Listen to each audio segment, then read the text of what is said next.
Hello, boys and girls, and welcome to episode 40 of the Nothing to Play podcast. We made it to 40, a mediocre podcast about video games, movies, and serial killers. As always, it's your boy, Just-in-Time Carter. And, we're starting on, it's 2022, it's the new year, same economy, but we got some returning guests on our hands. I got Ghostface number 2 with me here. Brandon. What's your favorite scary movie? Well, I'll tell you what one of them is, and it's Scream. And we actually went and saw Scream together, the new one, 2022. There's no number, just Scream 2022. I know, kind of weird naming system. They're kind of going for that aliens kind of thing to just fuck with people. But we're actually going to do a deep dive in on it, and we rewatched all the previous Scream movies. So we're kind of going to go through Scream 1 and kind of, work our way up to the newest one, and then eventually kind of talk about some of our favorite kills, and then at the end kind of rank where we think all the movies kind of lay with each other, and then the potential for, where the series is going to go from there. But before we do that, though, I want to know, Brent, how's your 2022 been? Not bad. You're speaking of 40. This is your 40th episode. I'm actually gonna be 40 this year. I'm gonna be 40 years old. The big 40. You got any plans for the big? No. Are you gonna go pick out a nice grave plot somewhere? Seriously, no. I don't really know what I want to do, honestly. Like, I was just thinking about it the other day, and I was like, oh yeah, I'm gonna be 40, and I'm like, It doesn't feel like a big deal, honestly, like as much as like people make it sound like, oh, you're 40, midlife crisis, over the hill, whatever. I don't know. It doesn't feel like a big deal to me right now. It's never a big deal until like your kidney like falls out, and then you're like, uh-oh. Yeah. Well, fortunately, I've been actually taking like steps to get in better shape and like just be better health and everything, better diet and whatnot. Is Dance Dance Revolution a part of that? It kind of was for a little bit, honestly, because when I first like started like deciding that I wanted to like lose a little weight and stuff, DDR was the first thing that I started doing because it's always been my go-to, like I know that it works. Like I've been able to, shed a few pounds before doing that if I like do it really hard, like, on a regular basis. So I was doing that for a bit. But then I actually went further than that and signed up for this at-home like workout program thing. Mm-hmm. It's called Beachbody. Okay, yeah, I've heard of it. I think it was on Shark Tank before. Oh, cool. Well, I have a friend that's been doing it for years, actually. She's been doing it for like 6 or maybe 7 years now. She's the wife of a guy that I used to work with years ago, and we've been Facebook friends for all this time. And I would see her post constantly because she's like a coach. She's like at a different level in this thing. Yeah. And so I think she, she like signs people up under her and everything and kind of like guides them and stuff like that. But I always see her post because she's like trying to like, tell people how awesome this thing is. And I'm just like, well, it's clearly working for her. Like she's in good shape and she's been doing it for a long time. It obviously works. And so finally I was like, okay, I think I'm ready to do this. I reached out to her and she got me all set up and stuff. And I've actually been loving it. And I've lost 20 pounds already in the last, like, when did you months. start? I think it's about 4 months ago, 5 months ago, maybe. I don't remember exactly.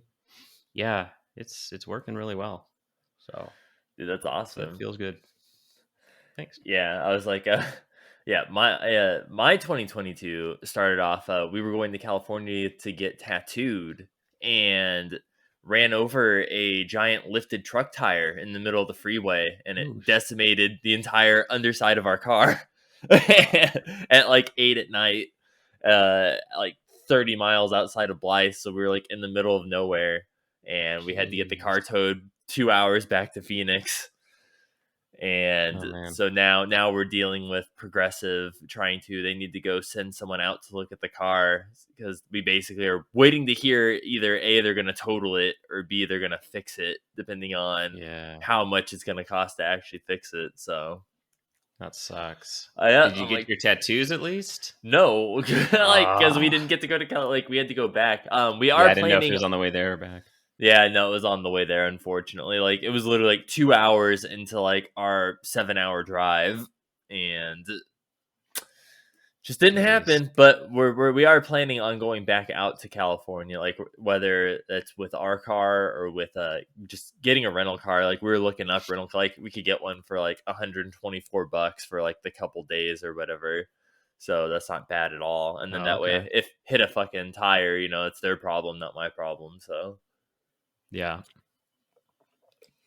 But so besides that, before we get into Scream as well, I was because I thought it was interesting. So I initially really wanted to go see the new Scream in the movie Hmm. theaters, and I was really surprised when you said that you wanted to go, like you'd be down to see Really? it with me because I didn't picture you as a horror movie person. So I'm not that's really. what surprised me when you were like, "I'll go see it with you," and Yeah. I'm like, "Brandon." I was like, "Go see horror movie?" I'm not really into a lot of horror movies in general, and like when I was younger, like me and like my stepbrother and stuff would like stay up late and watch Stephen King movies and stuff like that, and that was like fun then, and I still enjoy like a good Stephen King movie for the most part. But like as I've gotten older, I'm just like I enjoy horror movies less and less because for one, I just don't really love the feeling of like being scared and uncomfortable and whatever. It just like it's I don't know. It's just something I'm like, yeah, no, I don't need that.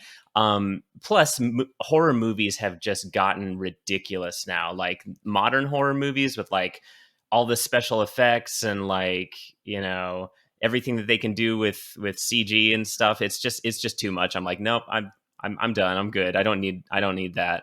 But I've seen a handful of them. But with the Scream movies, they're just different because they're more like a traditional slasher movie, but also a murder mystery, like a whodunit. You're trying to figure out who the killer is the whole time, kind of like the old like classic like murder mystery where people are like trapped in a house and it's like, okay, at least one of you is the killer. Yeah, like We've Knives established that, Out like or we know it's going to be Clue one or of these something. people or multiple of these people. Where it's just a matter of like who actually is it and who has the motive and everything. And that's what the Scream movies are like. You're trying to figure out who the killer is the whole time. And like I gotta tell you, with just about all these movies, like they always surprise me. I'm like, motherfucker, shit, I should have thought of that person. Of course it's them, Right. And I think So I enjoy that.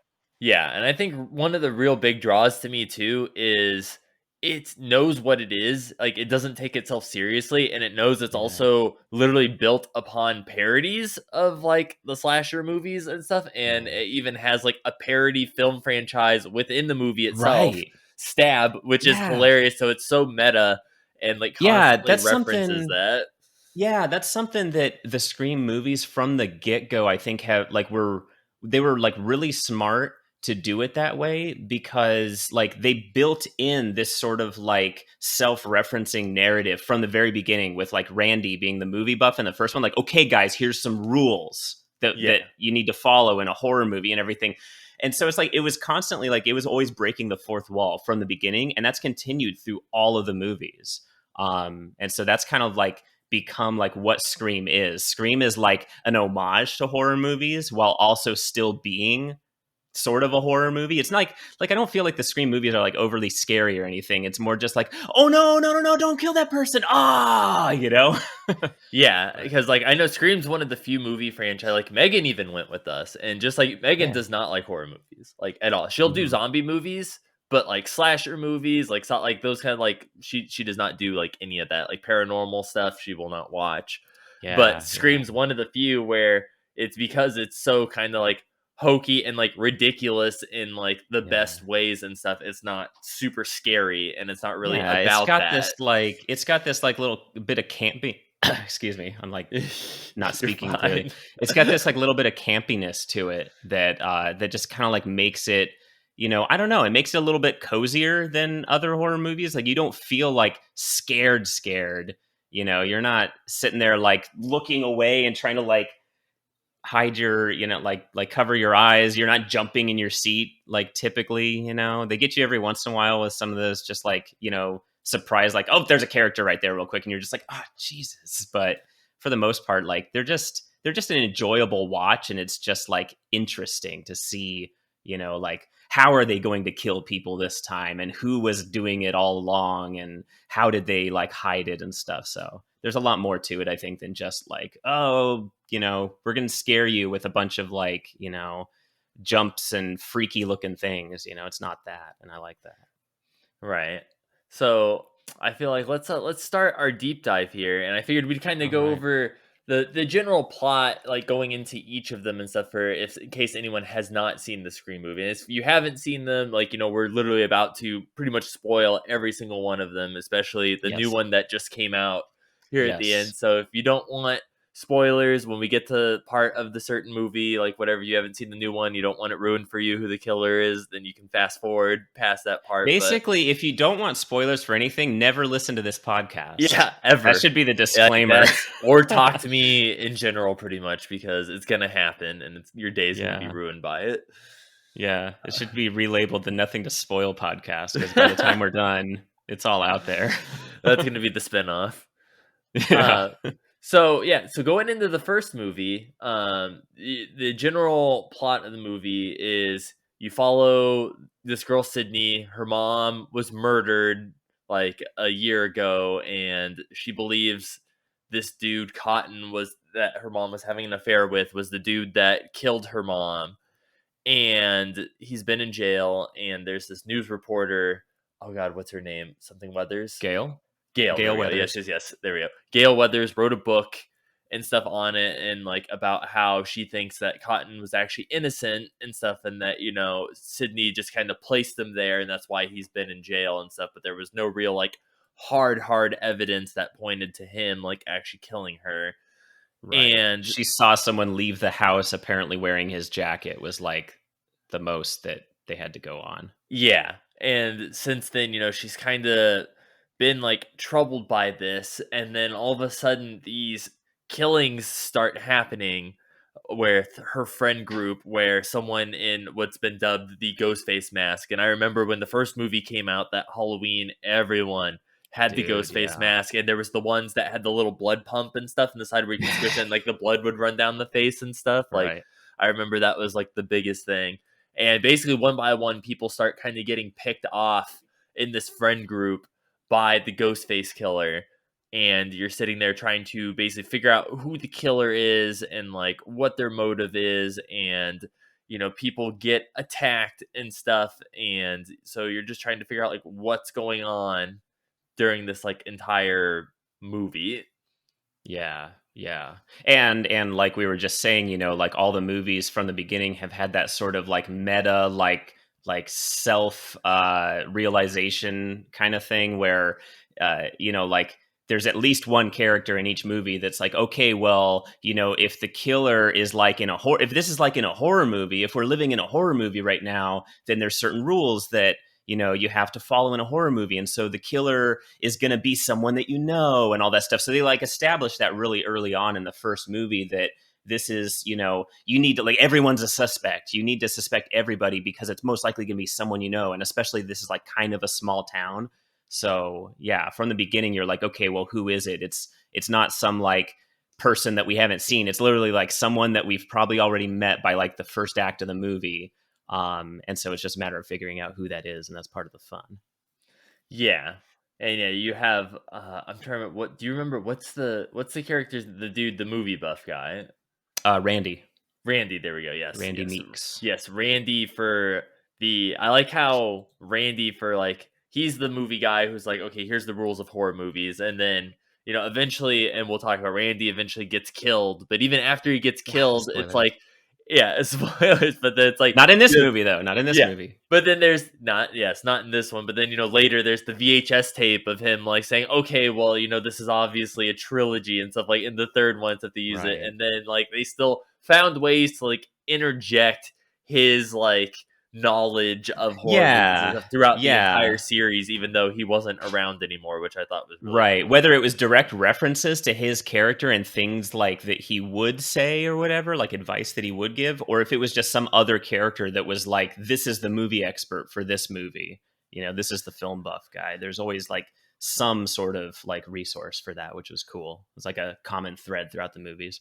Yeah. And then so what ends up happening is, so for the first movie, you like Sydney's boyfriend Billy Loomis and stuff.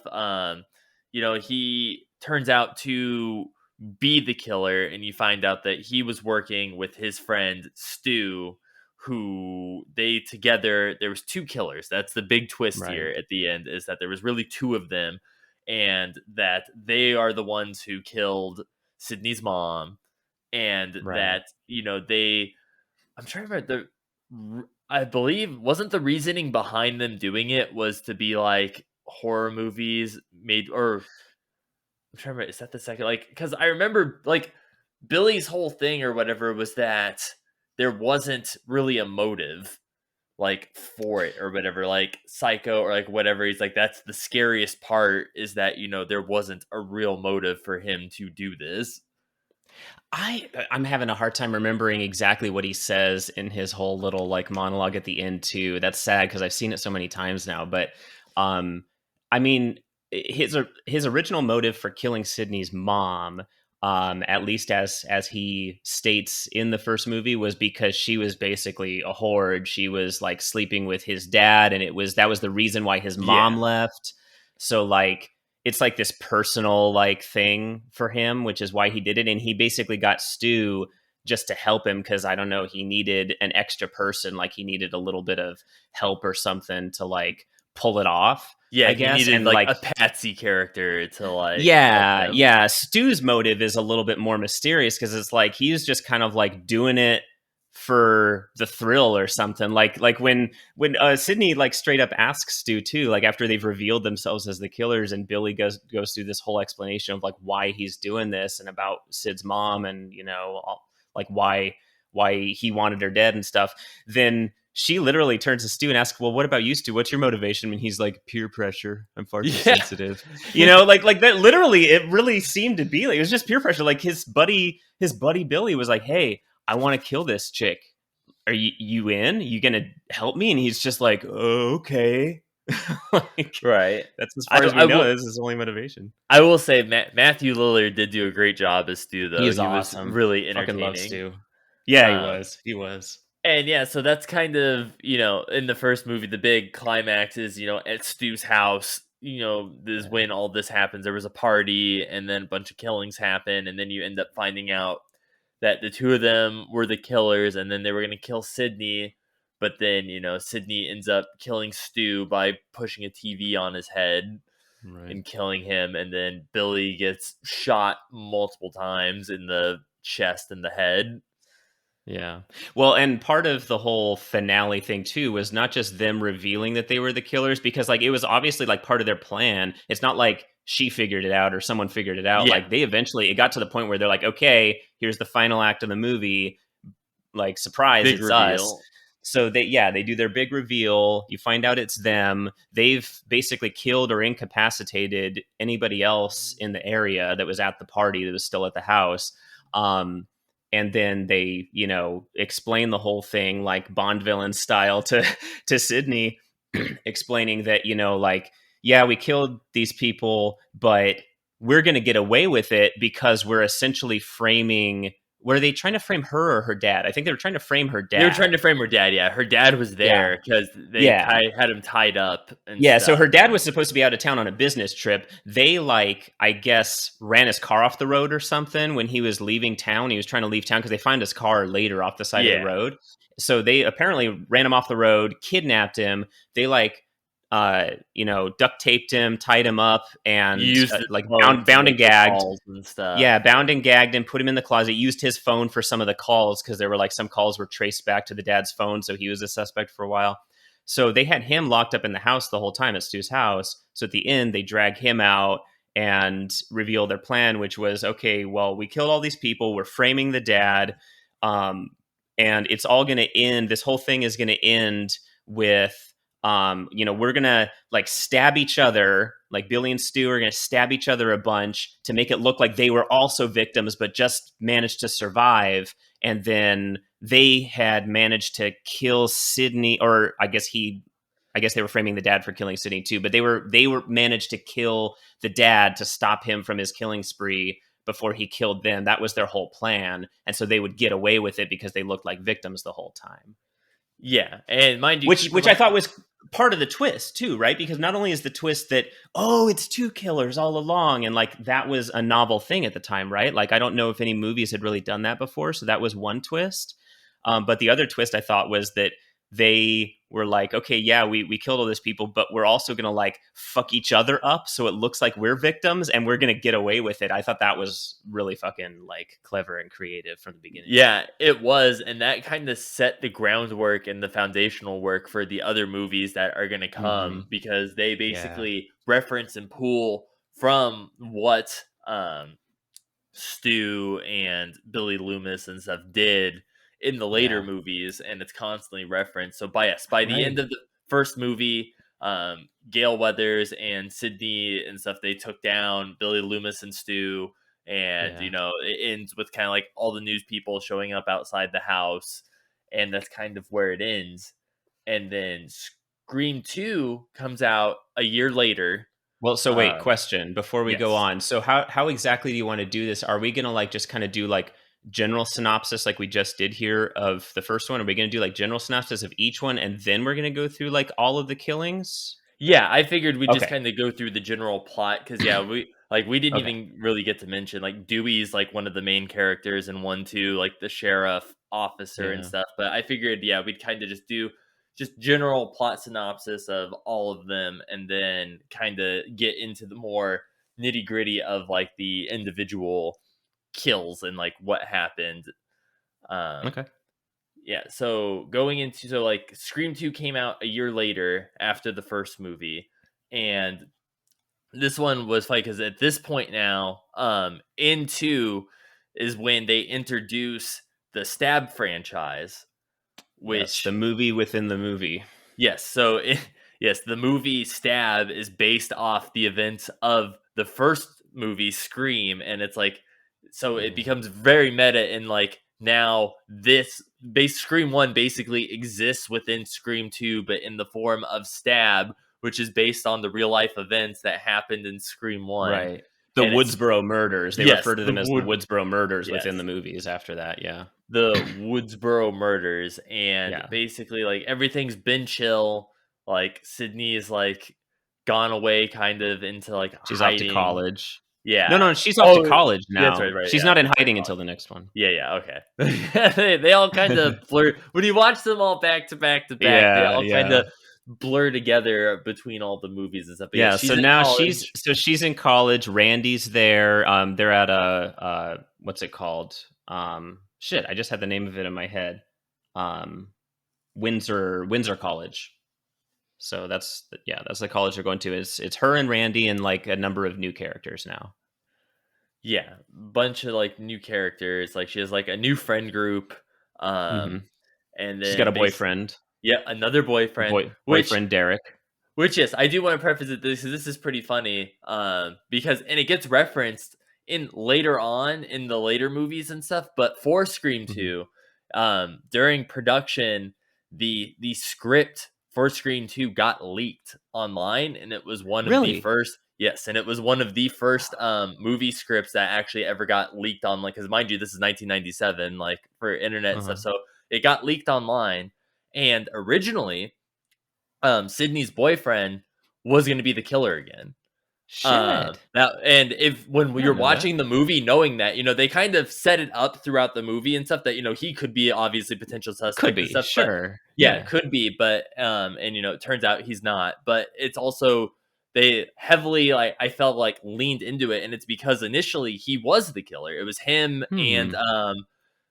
the dude from Justified who was his friend or whatever, who was turns out to actually be one of the killers, which we'll get Yeah. into. But it was the two of them. But because the Interesting. script leaked, they were like, "Oh shit, we have to change it." And then so Hmm. they ended up changing it because the script leaked. And in later movies and stuff, they like end up referencing like a script leaking or something like that, and like Right. they Right. make like jokes to it because that is what happened, and it changed the movie, and that's why Interesting. we'll get into If it. I was gonna say if that's true, that surprises me because that seems like too That just seems too close to the first one, like not And creative enough to go with and that's boyfriend what again. a lot of people didn't like about it. Like once it leaked, Mm. people were like, "Dude, it's basically the same thing." And that's what made it so funny. And when we get into it, but that's what made it so funny about Scream 3 is because Scream 3 takes place, they're making the third stab movie, and Yeah. the dude, they don't know who the actual killer is in the third stab movie because the dude wrote multiple versions of the script with multiple Right. killers in case one leaked. And it's Right. because it's a Yeah. reference to the actual Scream 2 fiasco where the script did actually leak and it fucked everything up. So I thought Yeah. that was funny That's that pretty they funny. even incorporated the real life stuff that was going on with the production of Scream 2 into the Yeah. next. Just But yeah, that's what's funny too, is like that's an even further level of like meta, because you've got, like you said, you've got the Scream movies. Within the Scream movies, you have the stab movies, but outside of the Scream movies themselves, you have real life that's yeah. influencing the Scream movies, and then the Scream movies are referencing the things that are happening in real life. It's No, like this it's like insane. Like the multi-layered way thing. they spun it and stuff is so genius. Yeah. Like no, I don't think any other movie has been or been able to like pull something like that off.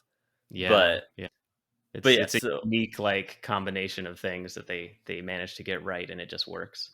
right. And then in Scream 2 though, so you have Sydney's back at school, the killings start happening again, Hmm. and Gail Weathers gets involved and they're trying to figure out kind of what's going on, and then you suspect the boyfriend, like he's like one of the like lead suspects and stuff. And that's also what's funny, and will get referenced later on too, because the boyfriend does get attacked and he gets sliced on the arm, which Hmm. then becomes a trope throughout all the movies that the real killer always gets sliced in the arm. Like that's the Oh thing, they shit! always I didn't even think yeah, about they that. always get cut, and it gets referenced like by Dewey Way. It's like, dude, like the real killer Hmm. always gets cut in the arm, but like never But actually he gets wasn't the real fatally killer, hurt. so yeah. But he wasn't the real killer in that one, so it's not Yeah, exactly accurate. he wasn't, but he was originally supposed to be. Supposed to be. So Yeah. that's like one of the things. So it's like, okay, and that's almost like why you would even heavily inspect him is like, okay, well, it's part of the trope, and then Hmm. it veers from it, but then you find out on the back end that he was supposed to be one of the original ghost faces, and then they had to change it. Hmm.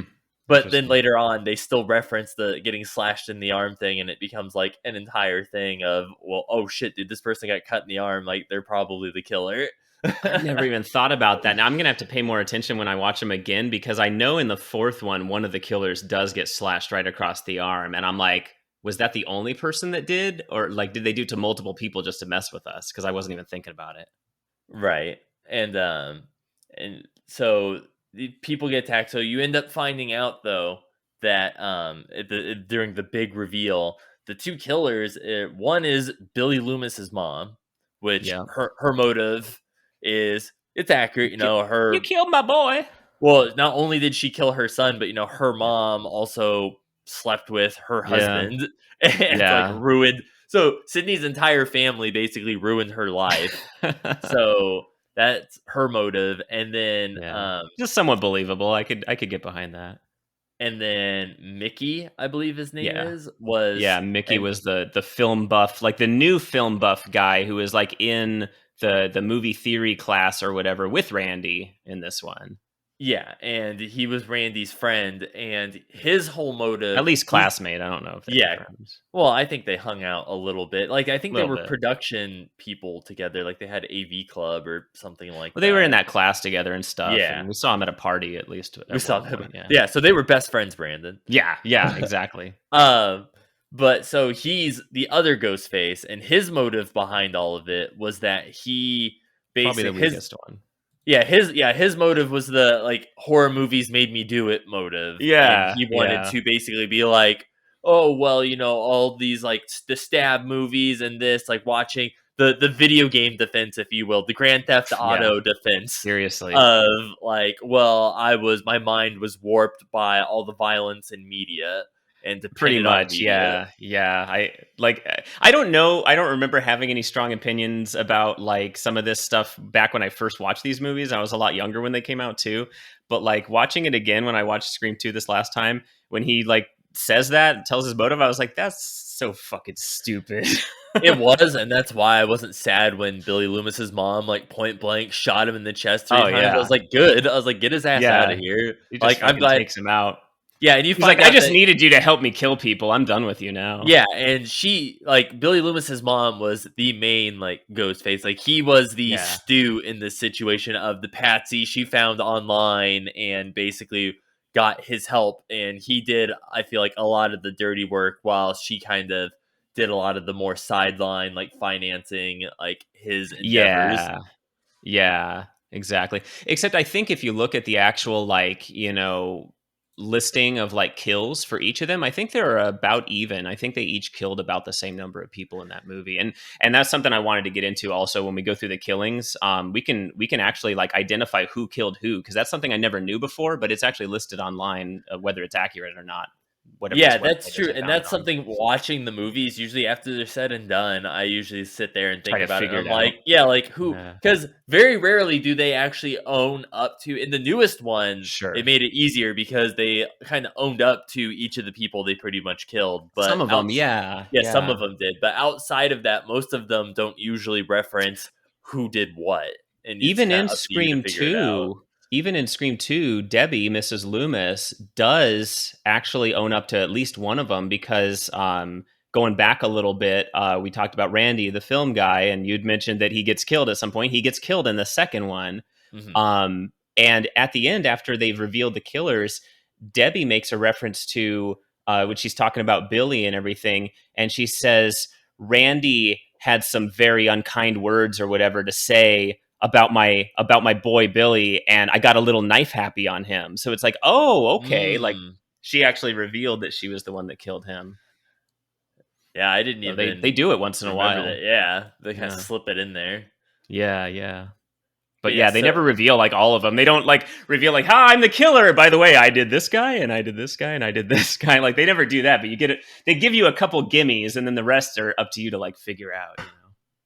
yeah, and then so yes, we have the big showdown on the stage at the little theater at the college or whatever, and Mm-hmm. basically, uh, Mrs. Loomis ends up getting shot by Cotton shows up and helps save the day, Yeah. uh, and So we then should probably establish that Cotton Weary was exonerated after the events of the first movie because he was the one that they thought killed Sydney's mom that she had like put away in jail with her testimony originally. So after the first movie, then you find out that Billy and Stu were actually the ones that killed her mom. So she comes out on record and basically says, "I was wrong. It was these two that did it. It wasn't Cotton Weary." So then they let him out of jail. So now he's like in the events of the second one, he's going around basically trying to like get his life back on track and like using his like new like publicity, his newfound fame to like try to like boost his like image and stuff. So Mhm. he's like all over the place in the second one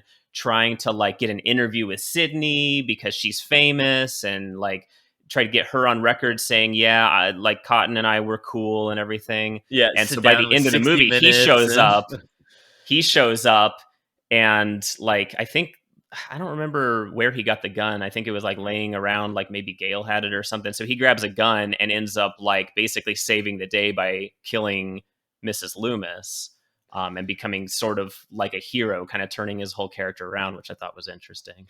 yeah, and then of course the irony too is he gets out of jail and then the killings start happening again, so then he becomes a Right. So he's a suspect suspect. again. Then it's Which like, makes man, he's like, sense. guy can't catch a break. And he was super like shifty in that movie too. Like you're like, oh my god, yeah, it's totally him, right? Because like this guy doesn't seem trustworthy at all.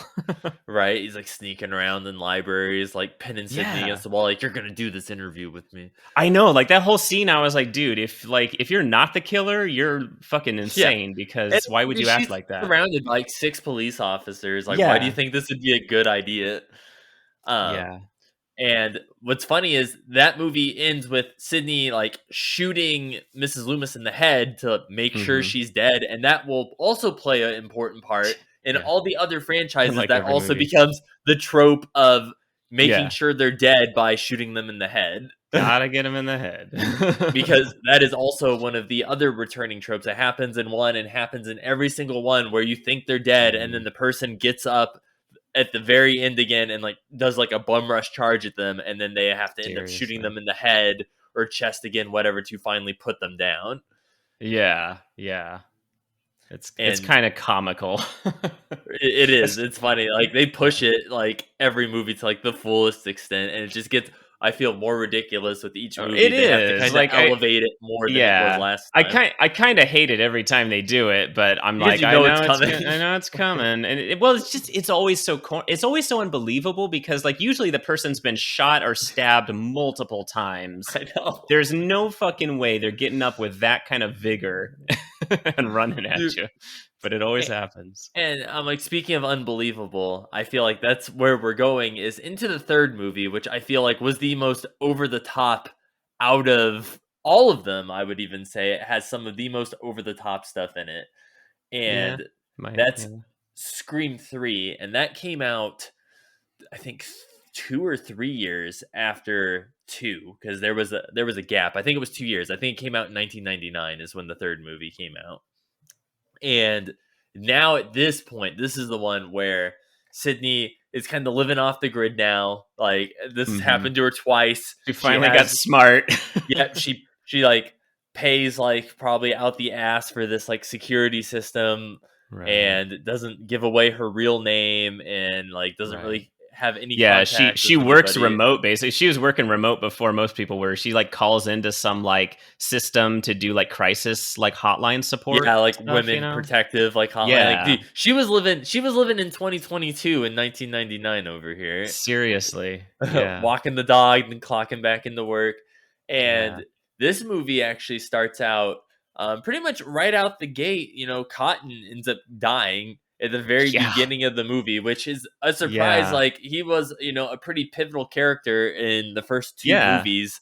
And becomes basically the hero or a hero at the end of the second one. Really kind of helps to save the day and like, you know, turns his whole reputation around. And then third fucking movie, dead right out the gate, like in the first scene, you know, first act. Fucking sucks. Yeah, and he like I felt kind of bad. Like I actually legitimately liked Cotton's character after the second one. I was like, okay, this guy, like I feel bad for, like I felt for him, you know, and I felt like he, you know, he got a bad rap because you can imagine like going to jail for something you didn't do, right, and then getting out and you're like your reputation is tarnished and you're doing everything you can to turn it around. You like manage to save people's lives, you know, by the end of that one, and then you just get killed. I mean, he wasn't exactly like an awesome guy or anything like that. He seemed a little bit douchey, but I felt bad for him. I felt like that he didn't necessarily deserve to go like that. But anyway. Right. And then so because of these killings, Cotton was actually involved in the production and stuff of Stab 3, which would be the third Stab movie in the franchise within the thing. So then that which is interesting because they had made Stab 1 about the Woodsboro Murders, which was the Scream 1 movie events.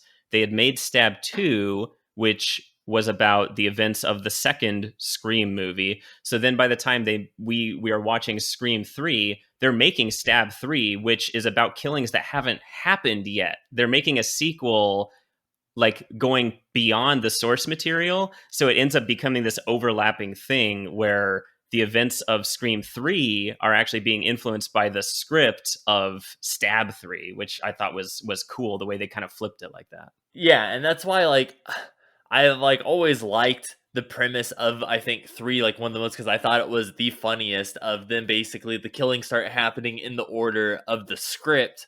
And like, so they're trying to figure out, and they're like, oh, well, like I'm next or whatever. But then you run into the issues of like, well, they're like, well, the script's been rewritten multiple times. Yeah. Like, so there's like 3 different versions. Yeah. So it could be like any one of these 3 people next because it's been changed so many times and they don't really know.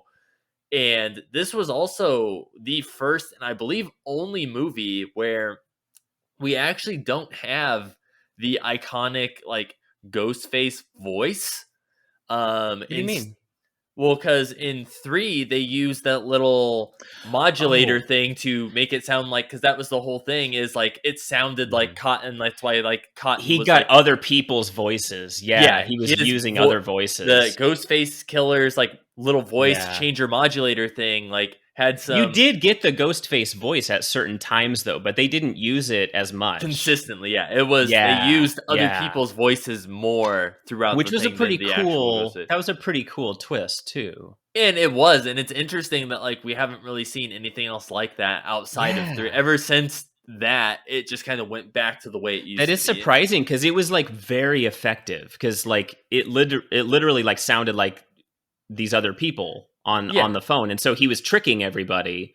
Yeah, and they were Which like yeah, like luring why wouldn't other you do that? people to locations under the guise that like, well, so and so Yeah, called me and said they're like, well, I never called you, and then the lights go yeah, out, and now they're at where Ghostface is and starts picking them yeah, off. exactly. What's interesting too, because like as the audience, we know what he's doing from really early on because in the first scene, Cotton is driving on the freeway in his car and he gets a call from some woman.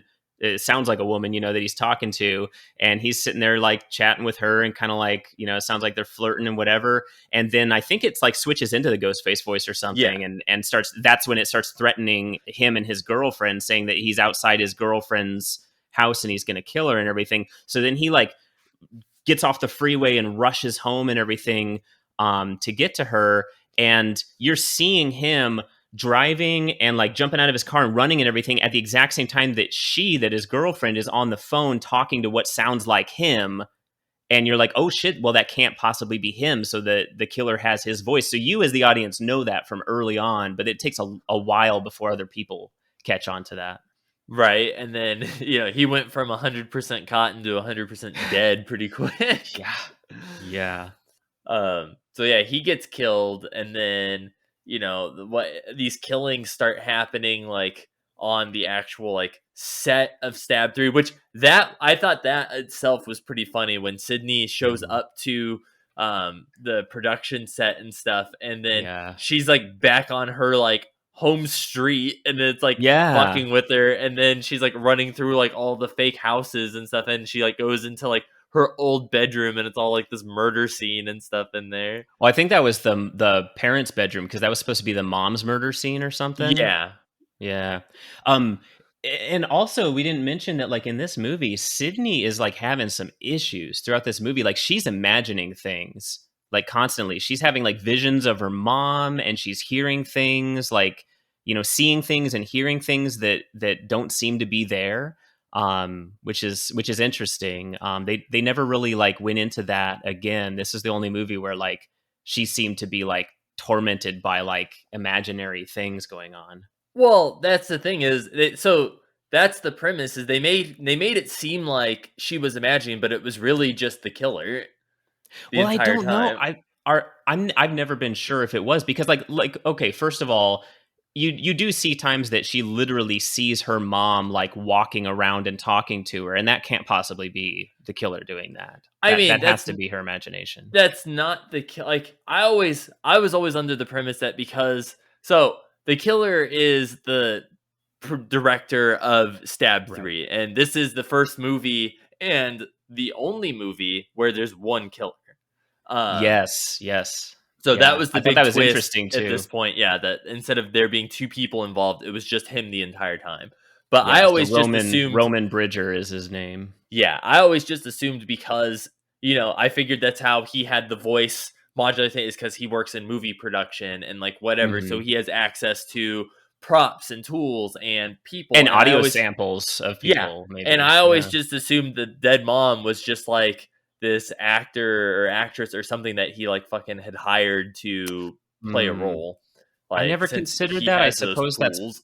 I suppose that's possible. I mean, we know that she at least, like Sydney, at least has like one nightmare where she does see her mom, Yeah, like walking around outside of her house and talking to her. Like before she ends up like going to the place where all the killings are happening, when she's still at her house, she's like laying yeah. on the couch and like shaking back and forth and like having a nightmare, and then wakes up out of it. And it's Ghostface like jumps through she the was window. Yeah.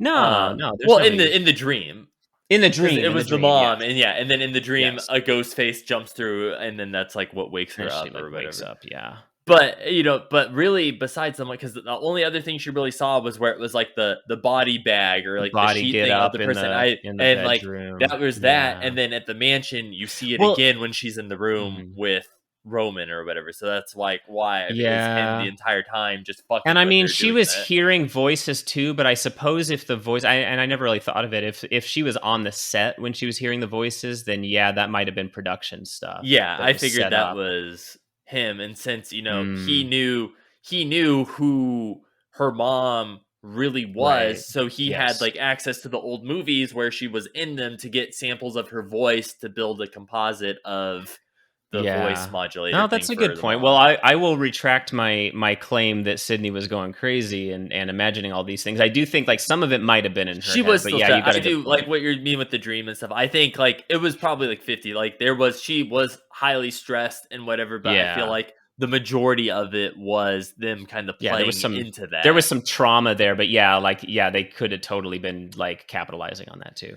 Yeah, and then so yes, we end up finding out that the killer is the director Roman, and we find out that his relation to Sydney and what reason he's doing all of this is because Sydney is his sister, Right, and basically. He was like the illegitimate son of her mother from like when she was yeah, much younger. her mother ran away and went to Hollywood for some stint of Right. time, and then got Try to become an actress. tried to become an actress and then went to like a Harvey Weinstein style Pretty party and much. got taken advantage of and ended up Right. having an illegitimate son and then Yeah. basically abandoned him and went back Went to back to Woodsboro. Woodsboro and tried to like just live her life. Yeah, and then And so he then shows he up gets older. years yeah, Yeah. he shows up years later trying to be like, "Hey, you're my mom," and she didn't want any part of that life following her back to Woodsboro, so she basically Right. disowned him. Right.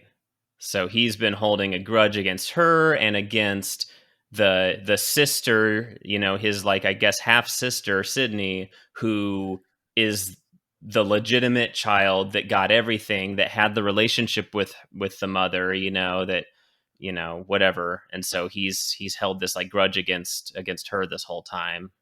And we find out that according to him, he was the one that put the idea in Billy Loomis's head in the beginning to kill the mother.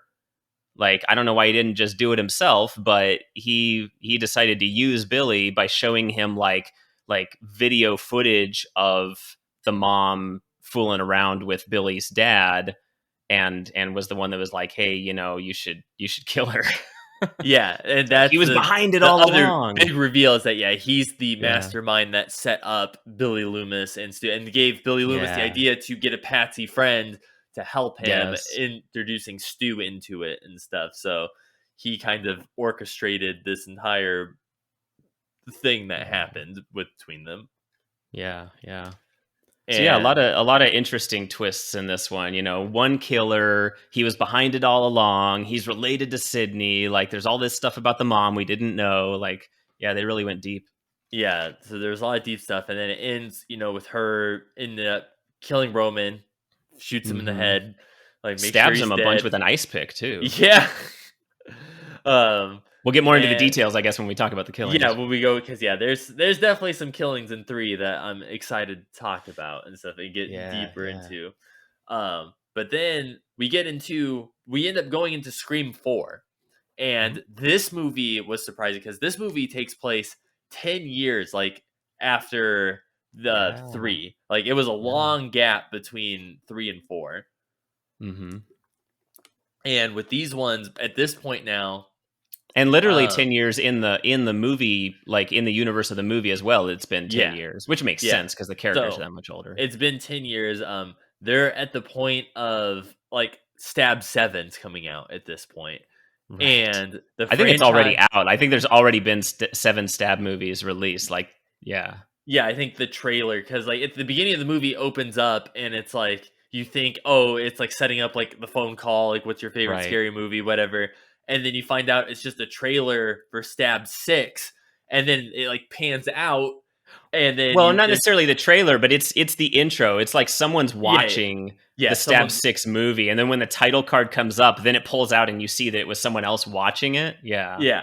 And then you're like, oh, that's pretty funny. And then they like and then you find out that that's just like the intro for Stab 7 or whatever. Right, because those people, like one of them kills the other one, and then it pulls out and it says Stab 7, and then it's someone else watching that one. Like they did like 2 like fake outs. Yeah, when me and Megan were watching, she's like, "What the fuck is going on right now?" I know, like, it was the first great. time. It's super weird. Like it was neat. It was interesting because they hadn't done that before. But like, yeah, when I was watching it this last time too, and I guess we'll get into it more when we talk about the killings. But like, I thought like some of the killings in those Stab movies in the intro for 4 were better than the actual like first killings in the movie. Yeah, no, for sure. And that's one of the other funny things too, and they do reference this through the movie, because now we're at the point of Stab 7, but really Stab like 1 through 3 were the ones that were based on real events, but then real events stopped happening. Right. So then they started having to pump out movies based off like just whatever. And they started, and I guess one of them they referenced like, oh, like 5 or whatever took place like in space. And so like it gets like ridiculous, and it's funny because I think that's like a stab at like Friday the 13th or like any of those franchises where it's like Jason in Manhattan and then like Jason X and stuff. Yeah, I'm getting a little bit ahead of us, but in the newest one in Stab 20 or in Scream 2022 that we just saw, like Stab they 2022. Stab 2022.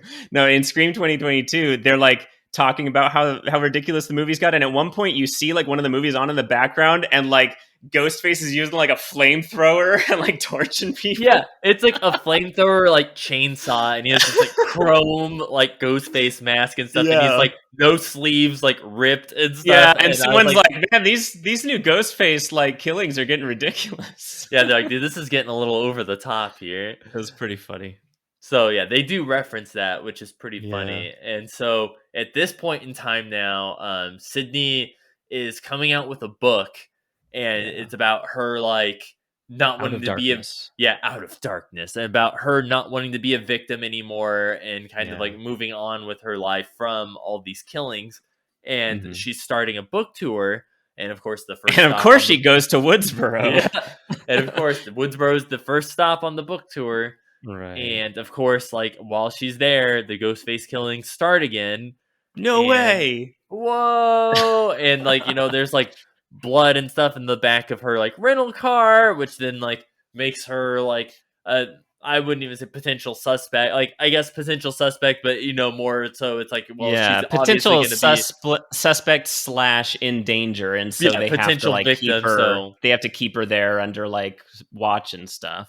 Yeah, so then she gets re-involved with like Dewey, and then like Gail Weathers comes back into town and stuff because stuff like this starts happening again. Both of whom have miraculously survived 3 previous movies. Like all the 3 of them, like it was miraculous that they've survived this long. Right. I really do like throughout the entire like franchise. I really do like Gail and Dewey's like relationship though. Like, me they're too. Funny. Me too. Yeah, and they became They became such a mainstay of the movies. Like, to imagine a movie without them would be pretty weird, and we'll get into that. Right. Yes, because as all good things do not last, as some would say. But yes, so for Scream 4, the main focus in this one actually isn't Sydney. It becomes Sydney's, was it her cousin? Her cousin Jill Roberts. And it's more about Jill and her group of friends. And it's about like them. And then, like I said, at this point now, it's like, there's Jill, and Jill's kind of been in Sydney's shadow like her entire life with all the events and shit that she's like, the cousin of the famous Sidney Prescott. Yeah, all over the news and the killings and stuff. Sure. And Sydney's staying with them and stuff while this is going on. And then, the Ghostface killings, like Jill's friend circle starts getting picked off and stuff by Ghostface. And there's like a big stabathon, like movie marathon that I guess they do every year or whatever, where it's like they go out to some barn in the middle of nowhere and watch all the stab movies. Yeah. And all the teenagers. And Yeah. like Gail It's Weathers basically knows, the party of that movie. yeah, There's always got to be a exactly. party, right? And that So even that's the gets party. referenced too. Like they're like that gets referenced in the movie. Yeah, It's like, it well, this does. always happens. There's always the big party where this is gonna happen. And they're like, well, is there any big Exactly. parties going on? They're like, well, I And they're mean, like, there's well, there is Stabathon. Stabathon. Yeah. And they're like, what the fuck? Yeah, it's only the biggest thing where we play all the stab movies, and there's gonna be a bunch of Yeah. motherfuckers dressed like Ghostface, like at Yeah. this thing. You And it's know, like, all these people huh. that live in Woodsboro, where these murders have taken place before, like this. Really, this is your idea of having a good time, huh? Yeah, and in this movie, we have Charlie, who Charlie. He's yeah. he's the big movie buff in this So one. yeah, so he's one of them because there's like the two guys that are kind of always hanging out together. There was Charlie and Robbie. Yeah. Robbie's the one that like they're both part of the what do they call it the cinema? I think they called it Cinema Club. Yeah. So Robbie is the one that always has like the little like head mounted video camera thing like on the side of his head, like attached to some like glasses or something he's wearing. And so he's always like recording. Google Glass. Right. He's got like a primitive Google Glass on his head, and he's like recording everything all the time, like he's doing a podcast or something, like a video blog or something. And then so he's one, and then Charlie Walker is the other one, and they're just like always like hanging out together and whatever. Yeah, and they're the two heads of the club, right? And they're the ones that like have the horror knowledge in this one of like, okay, well, here's what I think would happen since this is like obviously continuing. They're the ones that bring up the fact that there's going to be a party and bring up that this is going to happen. And the big kind of, I guess, twist thing with this one as well is it plays back to the, dude recording everything is Ghostface at this point is now recording all of the kills. Yes. And is making the movie instead of making the events that would later be portrayed in a Stab movie, because the Stab franchise has declined so much in terms of quality. The Ghostfaces have decided to just make the movie of themselves by recording all the killings. Which, by the way, watching that movie again last night, because I just finally rewatched Scream 4 last night to get ready for this episode here.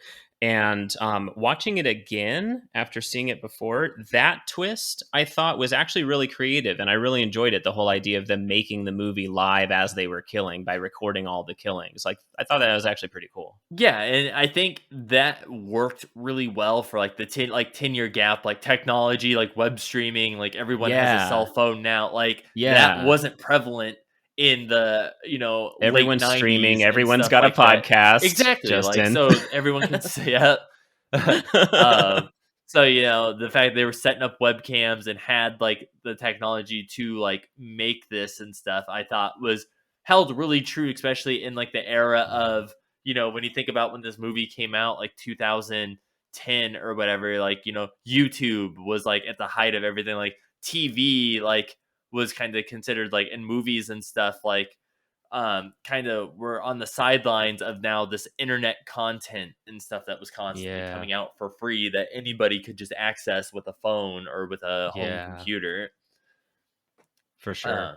So yes, and then we end up finding out that our two ghost faces were not only Charlie of the Cinema Club, but also Jill herself. And the cousin.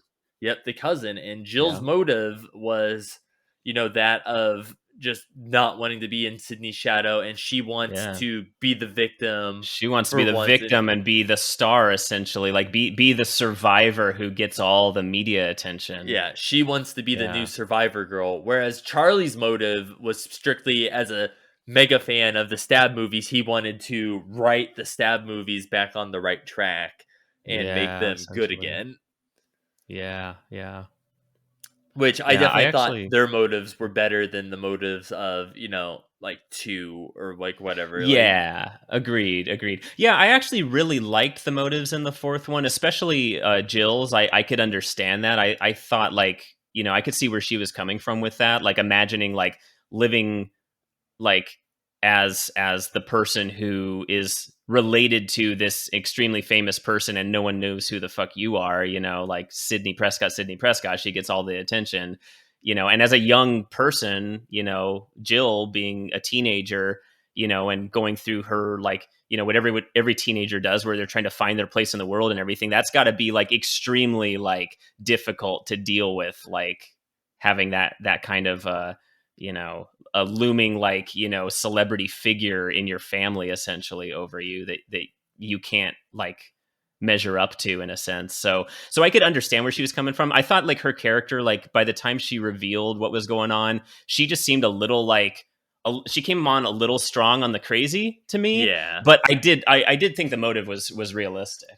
And I will say one of the things, like rewatching it and stuff, that I feel like I appreciate it a lot more now than I did when I initially watched it, is the fact that her and Charlie's plan was essentially that of Billy Loomis and Stu, and they actually looked up to them and like referenced a lot of like, and she what practically got away with it. And that's what I liked about it, is like literally Yeah. she basically at the end of the movie like set it up, like stabbed Sydney, like whatever, like killed everyone, like busted herself up on the glass Oh, dude, table. and that scene was awesome. Like, honestly, after she like kills Charlie and like takes out Sydney and thinks that Sydney's dying or dead, and like, yeah, she just goes around the house like beating the fuck out of herself. She stabs herself against the wall with a knife. She throws herself against like a thing on the wall. She throws herself onto the glass table, smashes the glass table. Like, oh, dude, she gets the boyfriend that she's already killed, and she gets his hand and like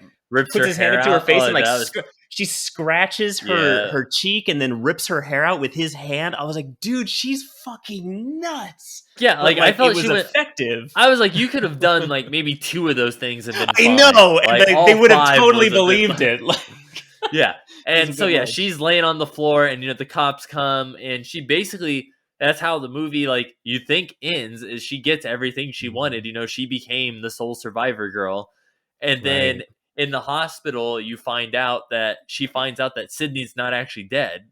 Yeah. And, Dewey's the one that breaks the news to her. She's in another hospital room and she's recovering. And so, and Dewey leaves the room and she's like, what the fuck?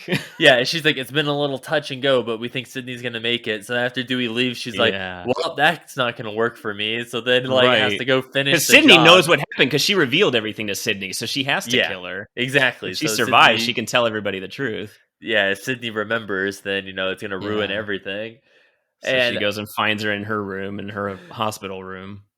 And I like that too, is that was one of the other funny things we're doing. Is like, it's funny because, because Gail got stabbed in the shoulder and stuff. So Gail Weathers was also in the hospital. And Dewey's like, yeah, she's doing pretty good. She was saying how it's funny that you guys should write a book together because you guys are like stab sisters or whatever. You guys will have matching wounds. Yeah, you guys got stabbed in the same spot. Yeah. And she's like sitting there and she's like, how did she know I got stabbed in the shoulder? And it clicks to Dewey and he's like, oh shit. And then starts like running out of the room because that information was never told to like anybody. Exactly.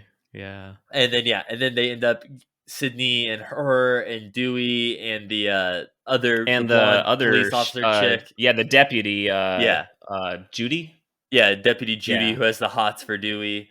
They all end up getting in like a giant like fight in the hospital room that ends with her getting Sydney shooting Jill in the head to make sure she's dead. Before she shoots her, actually, this is one thing that was notable because I thought it was an interesting part of one of the killings, which I'm sure we'll get into again. But Sydney first hits her on both sides of her head with the defibrillator paddles. Yeah. In the hotel room. She like fries her head and then she just shoots her in the head to make sure that she's dead. But that was how she took her out, was with the defibrillator. That was kind of cool. Yeah, and then she's like, nope, she ain't coming back. And it's like, boom, boom, boom. Exactly. And then that's how 4 ends up ending. And then, so everyone's kind of battered. A new era now. Get battered and bruised, and then we go another 10 years later, and now 2022, and now we have Scream, which I thought was interesting that there was a lot of, when they announced that there was going to be a new Scream movie, and the fact that it was just called Scream, like it's not Scream 5, it's not, all the other ones are numbered. This is the only one that's not numbered now, and it was interesting. I was like, people thought maybe it was like going to be a straight reboot. And then, but when Sure. it was announced that, people were going to be returning and stuff, like there was some Right. confusion as to why it was just called Scream. Well, But they've been doing that a lot lately with movies. Like Halloween did the new one, right? Which, well, I didn't see it, so I can't say. But there's been other movies like that where they've taken an established franchise and then they basically do what's sort of like both a sequel and a reboot at the same mhm. time. Because yeah, it takes place after the events of the other one, but it also kind of retreads a lot of the same sort of like ground that the first one did, but with a newer, typically younger cast, and then sets it up to continue onward from there. So, and a number of them have done that where like the movies were numbered before and then they make a new one within the last like 2 or 3 years and they just use the title from the first one. And I can't think of any other examples off the top of my head other than Halloween, but that's become a pretty common thing lately, right? Yeah, and it's funny because they even reference it in the movie, calling it a requel, which is a Oh, they totally combination. do. Yeah, which Yeah. is a combination of a sequel and like a And a reboot. reboot, totally. And that they're like, well, and with requels, like the rules slightly change from that Yeah. of like the original franchise. Like, of course, they're going to reference Yeah. the original franchise, but anybody can be like at stake and stuff, and they kind of lay out the Yeah. new rules. And I thought it Yeah. was funny that Jamie Kennedy's character isn't in this, but like his Yeah. That how was like Randy. yeah, Right. Randy. But like his relatives and stuff are Uncle Yeah, Uncle Randy.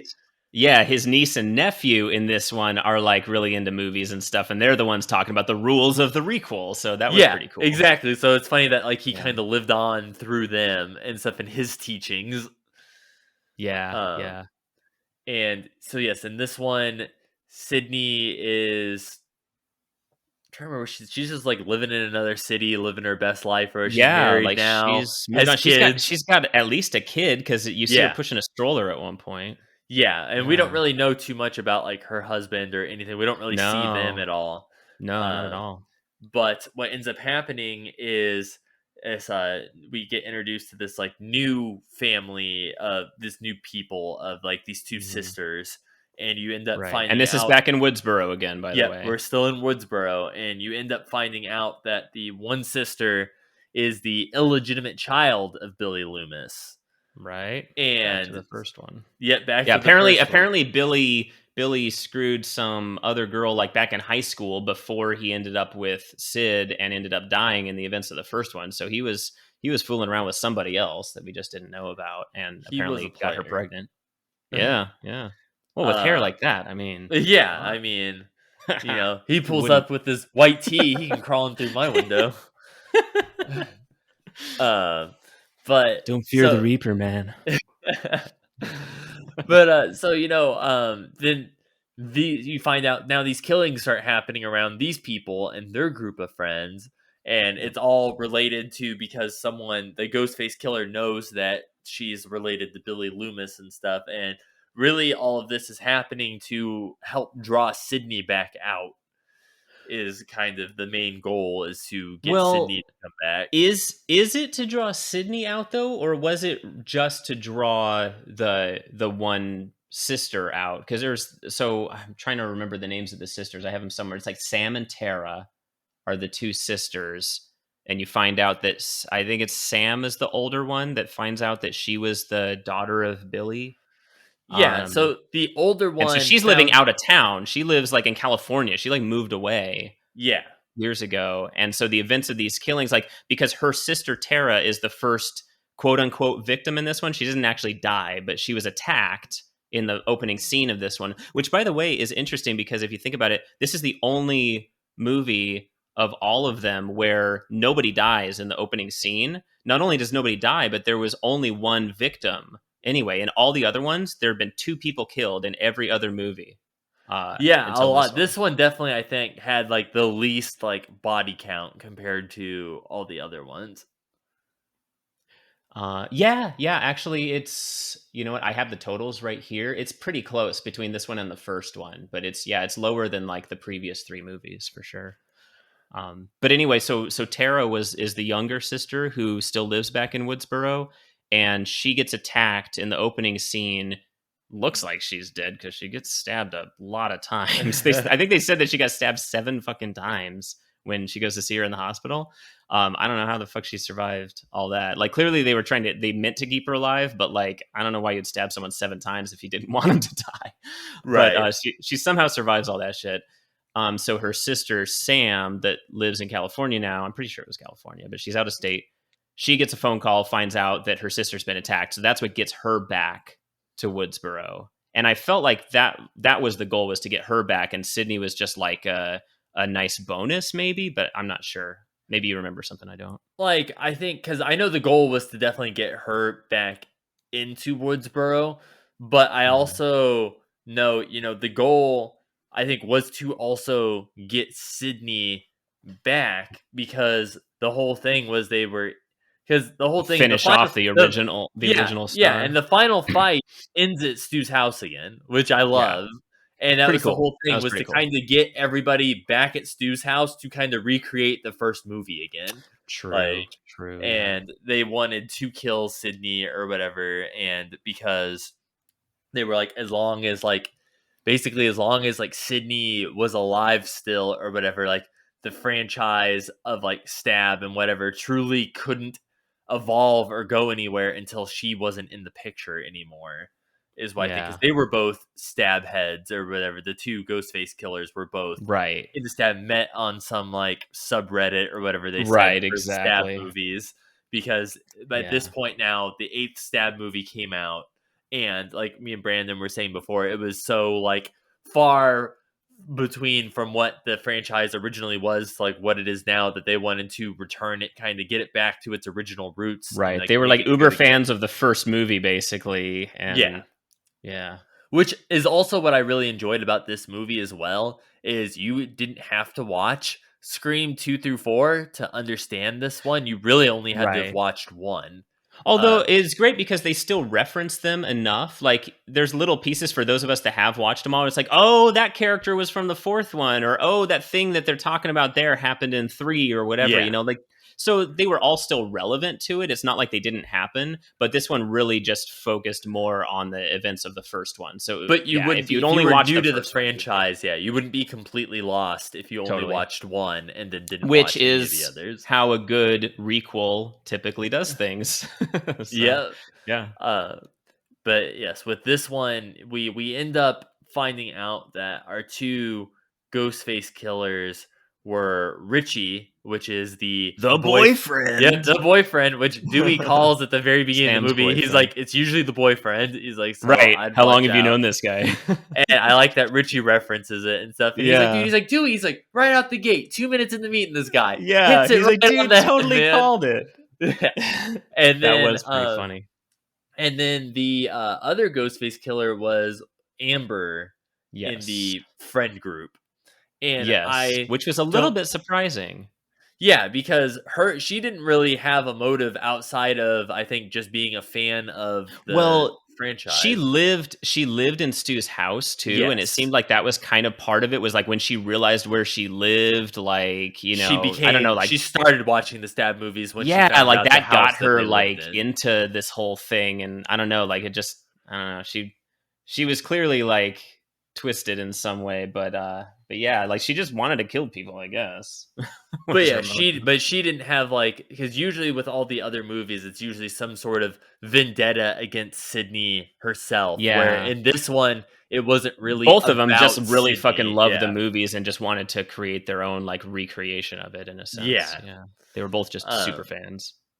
Yeah. So then we end up having the final fight again at Stu's house, and it was great. Like they do a lot of like good references and stuff to the first movie and even the other ones and stuff like that. I'm gonna go down to the basement to get a drink or whatever. It's just like, be right back, and it's like, you want to come with me, because it's like they know like every time. But then we as the viewers know that Stu did the exact same thing in the first movie, and Stu was one of the killers. That's true. Stu went into the basement to get a drink and changed into the Ghostface costume, and Richie did the exact same thing. Actually, did Stu change into the Ghostface costume at all? Because, like, I mean, we can get into this when we talk about which killer did what, but he wasn't actually the one that killed Tatum. I know he wasn't the one that killed Tatum, but he was the one that I believe Oh, he's he the may one that still have gone down there and changed and then gone because outside and because done like, oh, I think he did the guy at I the van. he I want to say he was the one in the Ghostface costume when the guy in the van was watching and he Yeah, came up yeah. behind I think so. the dude on the couch that was Stu because he went down in the basement and changed. Yeah, I think you're right. Because at this point Sydney and the Actually, real quick, boyfriend were yeah, upstairs. I just checked online and it does say Stu was the one that killed the camera guy. So yeah. Yeah. Yeah, I think you're right. He probably did change when he went down there. Yeah. So that's kind of like a throwback to, again, Billy Loomis and Stu. And overall, I would say this movie, I think, did even a better job of basically did what 4 was trying to do, but did an even better job of it. My only Yeah, real it kind of makes me feel bad for 4 because like both 4 and 5 like back to back did the whole like return to Woodsboro thing, but 5 just did it a little bit better in some ways. But 4, like and honestly, I enjoyed 4 more than I thought I would the second time through. I didn't think it was same. as bad as I thought the first time. But yeah, the only thing I didn't really get or understand with this new one that I felt they probably could have just cut out altogether was the sister seeing Billy Loomis. Like that was the weird part for me because like she found out when she was 13 that Billy Loomis was her dad, and the way she saw Billy Loomis is how he looked in the first Scream movie, white shirt with all the bullet holes in his chest and stuff. Right. And it's like, which she never would have seen. Yeah, unless it was like a crime scene file or like fucking stuff. But it's like, why would you see him like that though? When you never even knew this guy? Like, what I was thinking in my head was, okay, she knew what he looked like from photos, obviously, because like it was well known what he looked like, and then she probably saw the Stab movies, and maybe in the first Stab movie, they recreated the events so accurately that like the version of Billy in that movie like would have looked like that, worn the same clothes, been like shot and bloody, whatever. And she was kind of mashing both of those together. I don't know. But that was the only like part that was kind of like, that's kind of weird. I could have done without, like, and it didn't really go anywhere either, which I think is what made it weirder. Is nothing really resolved from that. The whole thing was she was afraid because she was Billy Loomis's son that she was going to end up some killer psychopath like a killer, or whatever, which isn't how that really works. But that was her fear. But then by the end, it's almost like she leans into that because she's being attacked by Richie and fighting for her life, and she like sees the knife laying over to the side, and she like looks in a mirror and sees like Billy and her reflection, and he's just like nodding, and she grabs the knife and stabs him. So then she like embraces it. It's like, well, where are you going with this? What exactly are you trying to say here? I wasn't really too sure. I also, since we're talking about this one, and Sam again is the character, the older daughter that we find out was Billy's daughter. Sam was kind of like presented like the new star, like she's supposed to be the one that this one is centered around in a sense. Like like several of the characters even reference her as being the star of this. They wanted her to be the survivor girl. Yeah, exactly. And in this movie, I never felt like she came across as like the star, like how Sydney did. Like Sydney had, and maybe it's just something about the actress herself, but Sydney had this like screen presence, and she like was charismatic, and she felt like the person that like you want to root for and everything. Sam was just kind of blah to me. Like she wasn't that interesting. I honestly felt like she was probably one of the weaker actresses or actors in this whole movie. She just wasn't as compelling as most of them, and she didn't. Honestly, I'd have to like look at like a breakdown of it, but I feel like she didn't have as much screen time as a lot of the other characters either. She was just like, she was there here and there, but it didn't feel like the movie was really like following her. So no, and I definitely agree. And it's like hard too when it's like, I feel like, we still have like the returning characters like Sydney and Dewey and Gail and stuff who I feel are more important. And then even Sam, and we care more about them. Yeah, and Sam's boyfriend, I know him from The Boys and whatever, and he's great. And like anytime he was in a scene and stuff, he was hilarious and stuff. So he was always a joy to watch on screen. And so I feel like she kind of just fell to the wayside because she was surrounded by like much better characters and actors pretty much the entire movie. Even the younger sister Tara I thought was more interesting. Yeah, than and her. she was like also a movie buff, but that was kind of Yeah. her thing was, which I also kind of thought was funny, a fun nod, is because like Oh no, horror. not that one. No, I'm talking about the Sam's younger sister, the one that actually got stabbed a bunch of times and was in the Yeah, hospital and stuff. yeah. Well, she wasn't. She wasn't. You said she was a movie buff. Well, yeah, well, she enjoyed horror movies because her thing, though, which I like that they referenced, is she liked The Babadook and Oh Midsummer, and yeah, her big I thing remember. is like over the past 6-7 years, horror movies have kind of gone A21 and like all these production have kind of made these Yeah. more artsy horror movies like The Witch Right. and Midsummer and Babadook and like all these ones where, and that's more the type of horror she's into, Yeah, and they yeah. kept referencing to her. It's like, well, we're taking you back to the classics of like Right. slashers and stuff, which she wasn't really into She's like, because no, she was I like, don't like that. I like more of these like really nice production like whatever horror movies. Yeah. And they're like, well, now you're in a slasher. And I kind of Yeah. like that they made that reference. Is it's like she grew up on Sure. horror movies, but the horror movies she grew up on weren't Something the else. Friday the 13th, weren't the Halloween. She Yeah. grew up in Yeah. this new era of horror that Yeah. she wasn't a part of the older like 90s, like late 80s generation of horror movies. So, Yeah. but I'm definitely down to, we can kind of start to go through now and talk All about some right. of our favorite killings and stuff like Yeah, across. and we've got a lot of them, so I don't know how we're gonna do this. We're a little ways into recording already. How much longer do we want to go? I mean, I'm just like I said, I'm excited to just go and like I'll just tell you right now, like I just made a list of like my top 5, and then I mean we can kind of like go through and talk about some other like really fun like notable ones and stuff. Okay. But like so for like my number 5, for instance, I put Stu from Scream 1, the getting the TV kind of dropped on the head Mm-hmm. and stuff. It was just, I felt that one was a really notable one and stuff. Like it was, instead of just being stabbed or like something like that, that was one of the first one, or shot like at and stuff. It was one of the first ones where it was like kind of like a unique, really unique death. True. Yeah. Yeah, that's true. They never really had one quite like that in the others. Um, and then like my number 4 for me was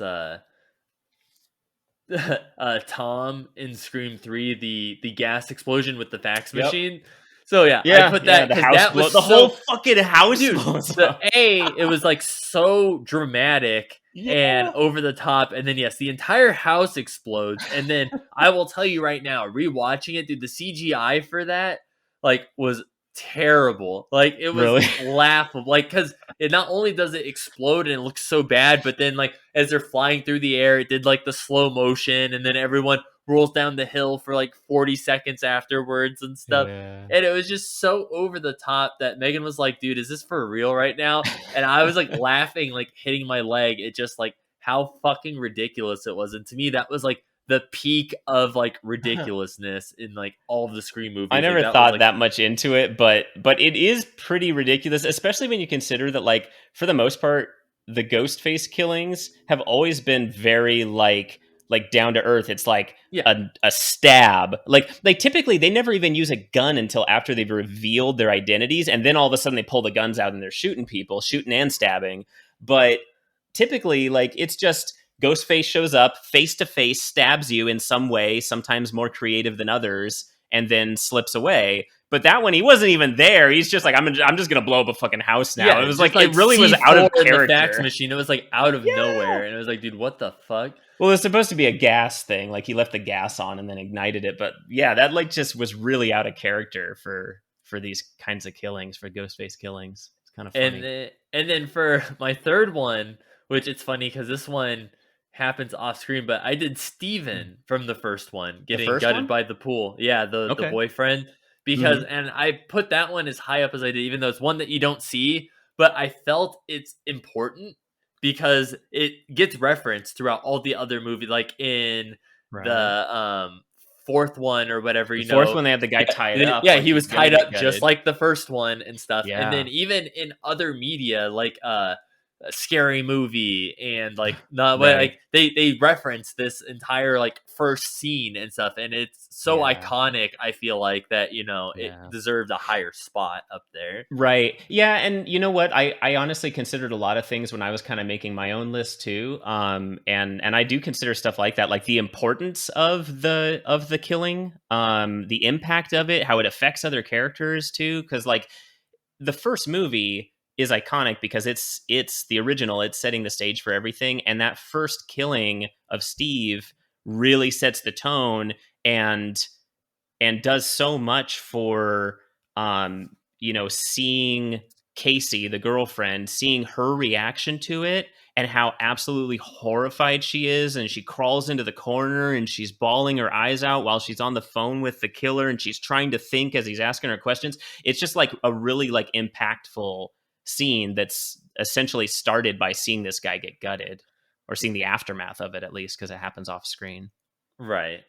And then Yeah. my number two was Wes from the new Scream movie. Really? Dude, him getting Okay. stabbed, that was painful to watch. Him getting stabbed in the neck and seeing the Yeah. knife come in, but then also Yeah. come out, and And you just can stays physically, there. yeah, He's like sliding down and he's just yeah, holding it there. and Ooh, you can yeah. see like the shape of the blade Just in the gloosh, side of his gloosh, neck, yeah. gloosh. And Yeah. it was not like it happens quick, like yeah, it's like on No. him like that for like a It's solid minute. slow. So Yeah, it it was is painful to slow. watch. So I thought that It was like one of the more was. like that stuck with me. Yeah. Yeah, And yeah, then definitely. I feel like my number one, I feel like, is kind of surprising, but it's Really? just one of the ones that's like stuck with me the most, Okay. and I just because I like it so much, and it's Sarah from Scream 3, and it's the one where she's in the Yeah. it's the chick where she's in the with the racks of Ghostface costumes. She gets pushed through the Oh, window. Like it's not yes. even so much the her Chick getting with the pushed big through the boobs. window. Yeah, it's not Yeah. even so much her like how she died getting pushed through the window. I could care less about that. But that Okay. was one of my favorite parts is when she knows the killer's coming for her, and she's on in the production like stuff for Stab, Uh-huh. and she runs and she hides in this room, and she realizes where she's hiding it's just rows of Ghostface costumes, and she's Yeah. like, oh shit, and you're like sitting there and you hear noises, and then all of a sudden you see like boots hit the ground like in the one Yeah. spot, and then Yeah. like he's like basically hidden in plain sight like among all the costumes, and then like Yeah. starts mowing her down and like chasing her like through the thing. And as a kid, like when I watched that like originally, I was like, when she was in the room with all the ghost faces, I was like, oh no, like he's gonna be in Really? there. And so I just love that part so much. That is surprising for a number one. I never would have thought of that. And you're going a bit broader than I was thinking too. You're kind of like considering the entire like scene, like including the chase in a sense. And I was kind of Yeah. going a bit more narrow and just like, okay, what was the actual like, like the stabbing, the shooting, the slashing, the throwing of the body, whatever they did to actually kill the person is kind of what I was like focusing more on than anything. As like an honorable mention, real quick too. Like I Yeah. honestly probably would have put it as my number one, but she didn't actually die. But at the beginning of Scream 22, when Ghostface gangster stomps that girl's ankle and it like shatters in Dude. half, like Oh my that God.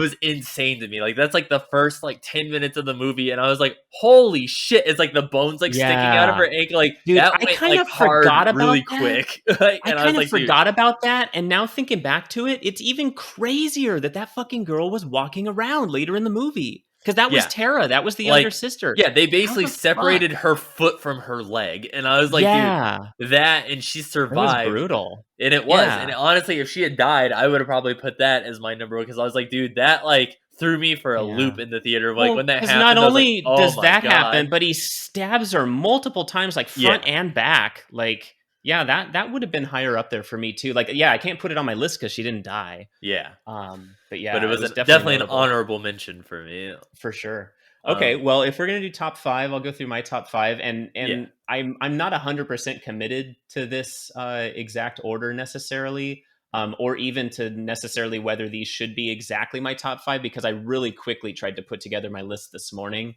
after I compiled the list of all the killings and I tried to order it. But I'm fairly okay with at least calling this my initial take at top five. So number five would be Tatum Riley from the first one, Dewey's sister, the blonde, She's the one that goes down into the garage, into the basement. Yeah, and the pet door like opener. Well, yeah, so the pet door that's in the garage door, she ends up like trying to crawl through because Ghostface is blocking her from getting into the house. So she runs, slides into the pet door, is trying to crawl through, is kind of getting stuck. Then he pushes the button to raise the garage door, and she's just dangling there, squirming, trying to get out of it until she gets crushed as it pulls up into the top of the garage door. The entire movie too. He didn't even like put her down or anything. Like Sydney finds her later on just hanging there still, like from the garage. Like, dude, you didn't even like hide Horrible. the body or anything. Yeah, so like, I mean, that one I thought for creativity, it gets a lot of points for creativity because like it's like it. First of all, it's iconic to me. Like that's one of the deaths from the first movie that always stood out the most because it's like, holy shit, I've never seen anything like that. Like someone in the garage door getting pulled up and smashed like that. And also, she's got such big boobs and her nipples are showing like the whole time. And it's just like when I was a teenager watching that scene, I was just like, I just loved watching her hang around on that thing because you're just seeing her boobs hanging out the whole time. Brand's like, pause. Yeah, exactly. So like it's like iconic and it's scary and horrifying and hot all at the same time. So the perfect trifecta. Tatum Riley, chef's kiss. Number 4, this will be an interesting one because I actually picked something from Scream 4 for my number 4. That was Olivia Morris, which I don't know any of the names of the characters from like the 4th one as well as the other movies. But to tell you who that is, Olivia Morris is, and it's hard to describe her. She's just like the hot chick friend of Jill, that like lives so next door, like friend down. She's the one that lives next door. Yeah. So there's Jill, the cousin. So and so there's Jill's house, and then next door is Olivia's house, apparently, because Olivia, you can see the bedroom from the other bedroom, like the 2 windows, you can see each other. And that's important because when Olivia is killed, it's Jill and Kirby, the blonde friend with the short blonde hair. The 2 of them are in Jill's bedroom, and they're just like talking and whatever and texting people and stuff. And I think she's actually on the phone with Olivia across the way. Jill's on the phone with Olivia, and then Kirby gets a call from Ghostface, and Ghostface is telling her, "I'm hiding in the closet." And she's like, "No, you're not, bullshit. How did you get in there and everything?" And he's just like, "Why don't you look and find out and everything?" And so she goes to open the closet. This is all at Jill's house still. And so Kirby opens the closet. There's no one in there. And she's like, "There's no one in the fucking closet. You're a liar and everything." He's like, "I never said which closet." And then they turn and look out the window to Olivia's house. And Olivia's standing there looking out the window the whole time, like, what the fuck's going on? And then the killer just shows up behind her and he starts stabbing her. And I wrote notes on this one. So the killer bursts out of the closet while the friends are watching from across the street. He stabs her in the chest. Then he stabs her through the hand as she puts her hand up to like block him. Then he stabs her in the back. Then he stabs her in the stomach several times, hangs her body out the window upside down to show the friends and taunt them while he holds the knife up. Then when Sydney finds out what just happened, she runs across the street to go upstairs. She goes up to the girl's bedroom and finds her body laying on the bed with her intestines completely just like laying out. And there's blood splattered everywhere. It's like the most visceral, like gruesome death in like the whole series in my memory. That is a good call. You are completely right. Like I remember like when they rewatching that, when she like ran in and like you see her like mangled corpse on the bed, looked like a scene from like Nightmare on Elm Street. And I was like, holy shit. Like Sydney's seen some shit, and Sydney walks in that room and she goes, and she like almost throws up. Like it was like super gory. So that one gets some points for just going way over the top. And honestly, in number 4, I think number 4 had some of the more like kind of grisly killings than a lot of the other ones. So number 3, I'm going back to the original Scream, Casey Becker, the girl in the first scene. That one always stood out to me for a few reasons, and I'll kind of like take a page from your book here and kind of go into like the whole scene rather than just the killing. But the whole setup of that scene I thought was great. I mean, part of it is it gets points for being the first, being original, because like you hadn't seen it before. And so the whole setup of like this creepy voice on the phone asking her these questions about what's your favorite scary movie, quizzing her. She gets one wrong and she has to watch a guy die. Like all of that leads into it. And just seeing her like terror build and build and build, because like that scene lasts a little while. It goes longer than like, I think any of the other opening scenes, because it's really like taking its time to establish this movie. Right. So, and what the fuck's her name? Why can't I think of it? The actress. Shit. Do you remember? It's on the tip of my tongue, and anyone listening is going to be screaming at me. But the girl from E.T. Anyway, like Reese Witherspoon. No, yeah, sure, we'll go with that. No, but anyway, Drew Barrymore. There you go. Drew Barrymore does such an amazing job in that role. I just think she gave an incredible performance. Like you really, really feel for this character that you just barely got to meet. You don't know anything about her. You're getting to know her all in this scene. And by the time the killer like gets to her, you're like legitimately like your heart's pounding and you don't want her to get killed. Like, and so like, I think that that's a testament to her like performance there. But so when the killer actually gets to her, this is another thing that I think was a little bit unique to this scene, because I can't remember them using this much throughout the Scream movies. But that very first stab, when he runs up, gets behind her and kind of grabs her and slows her down, he reaches his knife out and they slow-mo as he makes the first stab into her chest. And they don't use a lot of slow-mo in the movies that I can recall, but that first one, and I think it was the right call because it's the very first like stab that you actually see on camera. They slowed it down and like let it take its time. And so you're like, because the whole time you're like, oh, she's gonna get away. She sees like the car coming, her parents coming, and it's like you see like that light at the end of the tunnel, and you think she might get away, and she's running, and then you're still thinking like there's a chance she might survive until that knife goes in, and then you're just like, oh fuck. And then even after that, they drag it out more because the parents come up the steps and she's right there and they don't see her. And she's trying to scream and she can't because he's like choked her on the ground for a little bit. So like the whole thing is just like so heartbreaking. And then like the mom gets on the phone because the phone rings, or they pick up the phone because I think it was still laying there. They pick it up and she's got like the other end or something. Yeah, that's what it was. They have multiple phones in the house, and so they're connected on the same line. So she's got the cordless, Casey does, and she's just like holding it while her body's getting dragged across the lawn after she's gotten stabbed several times now. And the mom picks up the phone and she can hear her just like gasping and everything. Like that whole scene was great. And she also got to see the killer because she reached up as he was stabbing her on the porch and she pulled the mask off, and the camera doesn't show it. It just shows her pull the mask off, and then it cuts to her face and she's looking up. So she literally got to see her killer as he was killing her, which most of the other ones don't. There was a lot about that scene I just thought was phenomenal. Yeah, so, no, you're definitely right. That's a good call. So I have that as number 3. And as I just spent that much time talking about it, I kind of feel like it probably should have been a little bit higher. But I do have some good reasons for the next couple. So number 2 would be Maureen Evans from Scream 2. So that was the girl in the opening scene of Scream 2, which took place in a movie theater where they were premiering Stab. They were premiering the Stab movie.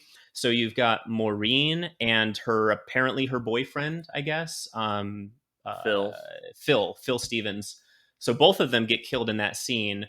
And his was cool too, and I actually have his as my number 6. So it just didn't quite make the number 5. But I'll mention that one real quick since it's so close. So Phil was the one that's in the bathroom stall. He leaves the movie real quick to go to the bathroom. He's sitting there in the stall and he hears like some person making noises in the stall next to him, and it sounds really weird, like they're talking to themselves or something. And so he gets his ear real close to the edge of the stall and gets right up against the stall, and then of course knife through the stall into his ear, stabs him, and he's just like, stumbling and falls down and bleeds out his head and everything. I thought that was cool because like, the stab through the wall into the person's head was pretty cool. And it was simple too, but like extremely effective. You're like, oh, that person's fucking dead. Yeah. Like one stab. But anyway, Maureen is the number 2 on my list because she's the girlfriend, and she's sitting in the movie theater waiting while he goes to the bathroom. So she's sitting there in her seat, and then what looks like what she thinks is Phil comes back and sits down next to her because the person's wearing his jacket, but they're wearing a Ghostface mask, and she's like, stop messing around, like take that off, I don't like that, whatever. And he just sits there, and then she's like, do you want some popcorn or whatever? And he just shakes his head, no. And she's still just like, weirded out by him, but she's trying to watch the movie sort of, but she's not into it anyway because she doesn't like scary movies. And then she realizes there's like blood on his jacket because she like touches it and it gets on her hand, and then she's like looking at it, and she looks at him, and she like stands up and is like, something's not right. Like, it's like slowly she's like realizing there's a problem, and you're like, it's like taking like some time, like the scene kind of like drags out a little bit. But as soon as like she realizes like this isn't Phil, that's when he just like reaches up, stabs her in the stomach, and then she's just like holding her stomach. He stands up, he grabs her, he stabs her again, and he just keeps stabbing her multiple times in the middle of a crowded theater with all these people just like making all kinds of noise and running around and pretending to stab each other and watching stab. And so like the reason I thought this one was so great is because the killer literally murders this person in front of dozens and dozens of people who don't bat an eye, because it just seems like it's part of this celebration, like it's part of the act. And it's not until she gets up on the stage in front of all these people and she's like grabbing herself and she's just covered in blood and she's like crying and she screams and falls down, and then the theater gets completely fucking silent. And then it just like focuses on her face, and then Scream 2 title card comes up. And I just thought that was like a super awesome opening for so many reasons. Yeah, that was a really good start into the sequel. Yeah. So that's my number 2. My number 1, and I'm a little bit surprised that you didn't have this one in your top 5, because this one, as soon as I saw it, it immediately became my number 1. And I was like, I know this is going to be on the top of my list, even after I rewatch all the movies. But in the newest one, in Scream 2022, Dewey getting killed, man. No, I was gonna, after you were done doing your list, if you didn't say dude, that was gonna be another one that like honorable mention should have made the list, because it's also the first time Ghostface actually talks during a killing. I think so. So first of all, when we watched that movie, I was thinking to myself, oh man, they have Ghostface talking while he's killing people. That's totally new. That's really creative. But then when I rewatched all the movies recently, I realized that like Ghostface, aside from maybe the first one, in like each of the other ones, there's at least 1 or 2 times while the person's in the mask that they actually do talk like in the scene with that voice, like the thing is in their mask or something. But they don't use it much. Like in the second one, there's one spot when Sydney is in the sorority house where the one girl was just killed and thrown over the balcony. Mm-hmm. And like Sydney and a bunch of people show up and they're trying to figure out what happened. And she's standing there inside the sorority house and the phone rings and she picks it up and it's the killer. And, they're taunting her and she's like, you know what, if you want me so bad, why don't you fucking come and get me? And then from behind her, you hear with pleasure. Yeah. And then she turns around and Ghostface is right there. So it's like, okay, they do talk in the mask, but not very much. But yeah, in Scream 4 or in Scream 5, I guess, in 2022, that one, like, I like that you actually saw the person like reach up and push a button like on the side of their head, and it's like, and like the thing turns on, and then you hear him talking. And they had like a few different lines there.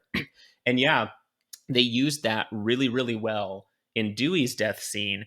A couple times, like they have a couple lines there because, so first of all, Dewey's death scene is like, so it's a big deal because Dewey's survived through all these movies, and you're like, how the hell? Stabbed like 87 times at this point, right? You're like, how the hell has this guy survived all of this? It's ridiculous. And so it's like a matter of time, right? But yet we've been with him through all these movies, and like you mentioned before, the whole relationship between him and Gail is like something that like, you like these characters, you grew with these characters grew with us, like you don't want to see any of them get killed. So it was really sad to see him actually get killed. Like I thought it was actually kind of funny that in this movie, when they were talking about requels, and they mentioned things like the newer Star Wars trilogy and stuff like that. And I was like, dude, this movie literally did the Star Wars Episode 7 thing, because Dewey was basically the Han Solo who is like, yeah, I'm from the original movies, and I'm the old seasoned vet kind of guy. And then he goes down just like, Han Solo in Episode 7. I was like, shit. But so that was kind of funny. But But it was sad because not only do you have to see him die, but he got the killer. He fought the killer. He had that little line where he's like, "Not today," and knocks the knife out of his hand, or her hand. We find out later it was the girl actually that killed him. It was Amber. But he knocks the knife out of her hand, and then he like shoves her like away and shoots her several times in the torso. But she was wearing a bulletproof vest, you find out later. But shoots her several times, and she falls into that like trophy. I say trophy case. They were in a hospital. It looked like a trophy case. It was like some sort of a glass like case on the wall or something. She falls into, and she looks like she's unconscious. So he beat her. He got her down. It frustrated me because I was like, okay, so one of two things you can do here, if not both. You shoot her in the fucking head right now, which he should have done, or you take off the fucking mask, because as soon as you unmask them, their entire like, plan of being, hiding in the shadows and getting away with all this stuff is completely out the window. Now you know who they are. He did neither of those things. He helped the other girls get to the elevator. He could have gone with them and gotten away at least if he wasn't going to take out the killer. But then he decides, no, now I'm going to turn around and go back by myself to shoot the person in the head, which I should have done before. So like he just made like all the wrong choices, which if you think about it, is like Dewey has never been a smart guy, quite honestly. Like he occasionally like has some clever like moments and figures things out and whatever. But really, if you look at all the movies, Dewey only survives from sheer luck, because he like is like he's always in like the worst possible situations. He always makes stupid judgment calls. And so this was at least true to that. It's just that his luck finally ran out. But when he goes back to kill her, he goes and he's like holding up the gun, and then like it was extra sad. It's just like sadness upon sadness with this scene, because like it's extra sad that like he's about to shoot the person, and then his phone rings, and stupidly again he makes the wrong choice. Instead of shooting, he looks at the phone, and it's Gail. But then the killer like jumps up suddenly, knocks the gun out of his hand or whatever, knocks the phone onto the ground, and then just stabs him right in the belly, But then not only does she stab him right in the belly, she stabs him in the back at the same time. And that's when somewhere around there, because we only saw this once, but somewhere around that whole like thing of stabbing him twice, she says, she has one of her lines where she says, "Yes, today," which was cool. That was a neat way. Like, yeah, you've survived all these times. It's finally happening now. And so she stabs him both sides, which I thought was cool. Like 2 stabs, 2 knives, both ends. And then while she's doing that, she like pulls the knives like up, or he's like falling down at the same time or whatever, and basically completely guts him. And it's just like blood just like pouring out onto the floor. So it's like there's no question that he's not surviving this. And then she has the final line, which was, "It's an honor," and then pulls the knives out and just stands there while he falls down and bleeds out and everything. And like everything about that I just thought was phenomenal. It was like, it had a great visual, like the way they presented it was awesome. The actual choreography of the stab in the front, stab in the back, pull it up, and then that line of "It's an honor." Like if they didn't say something like that when they killed Dewey, if they didn't have some sort of like acknowledgement that this is a big deal, or that like the killer was relishing in the fact that they got to kill someone that important, it wouldn't have had as much of an impact. But because of all of those things, that one was the killing that haunted me the most. After we watched that movie, like I just could not get it out of my head. And I'm still like I still just think of it randomly. I'm like, oh my God, that was it was a sad walk back to the car, being like, well, he's not going to be in the next one. I know. But at the same time, I was like, at least he went out with an amazing death, because I do think that was like the best one. And going back to the hospital scene, Richie got slashed in the arm. Oh shit! Did he? Ghostface. Yes, he I did. don't remember that. Because he got attacked. Because remember, he's the one that showed up at the hospital to grab the one sister. And then Ghostface showed up, and he like got in front of her and like did one of these numbers, got slashed in the arm, and then like got passed out and was laying in the middle of the hallway while the girl was like rolling away and stuff. So he got I'm the signature, I'm the killer slash in the arm. Fuck, man. I can't believe that. Like, I never heard this until you mentioned it, but now that I'm thinking about it, I'm like, son of a bitch. Like, are they seriously telegraphing like these killers like that well throughout all the movies? This is like crazy. This is crazy. Because there's, like I mentioned, one of them in the fourth one did that too. Jill got slashed in the arm at one point in the fourth one. And then real quick too, I wanted to mention too, because I noticed that I honestly never fucking noticed this. And then I noticed it in, I think it was 4, which it was for the, I want to say it was the stab during the stab 6 when they're watching it. But during stab 6, during the little whatever when they're watching it and then it pans out in the stab 7, it's the first time we see 2 ghost faces at the exact same time. At the same time, yes. That's the first time. Like, you don't see them on screen at the same time, but you see one shot where the one stabbed the one girl, and then the next camera shot is like immediately right behind the other girl with the other ghost face behind her stabbing her. Yes. Yeah, I thought that was really cool too. Yeah, and it kind of like bums me that it was just in a stab movie, because like I would like to see more of that, like, you know, both of them doing something at the same time. But although that like reveals that it's 2 of them right off the bat, and you don't know until the end, even though they've done it 4 out of 5 times now. Which is why, so going forward, it was officially announced and stuff that we are getting a 6th one. It's going to start filming this summer. We don't really have any details or anything about it, but that is something that I would like to see in the next one. Especially because for this one, even, I was actually thinking there was going to be 3. Like, I thought that was going to be the twist, is that there was going to be 3 this time. I was kind of expecting it by now, because that's the only thing they haven't done is gone more than 2 yet. Yeah. And I actually think, and it would be great to see, like, it'd be a shame to predict it and then it come true, because then the surprise is gone for it. But I would love to see... We still don't know who they're going to be. True. And I would love to see, though, they're basically... Because I would feel like at this point, they basically know that there's 2. There's always 2. Pretty much every fucking time, there's going to be 2 killers. And I would love to see that about, like, you know, maybe 40 minutes into the movie, them actually kill one of the Ghostface. Like, right in the middle of the movie, like Act 2, and be like, that one down, like, and reveal them and whatever, and be like, 1 down, 1 to go, because we killed one. And then at the very end, they think this is the last Ghostface.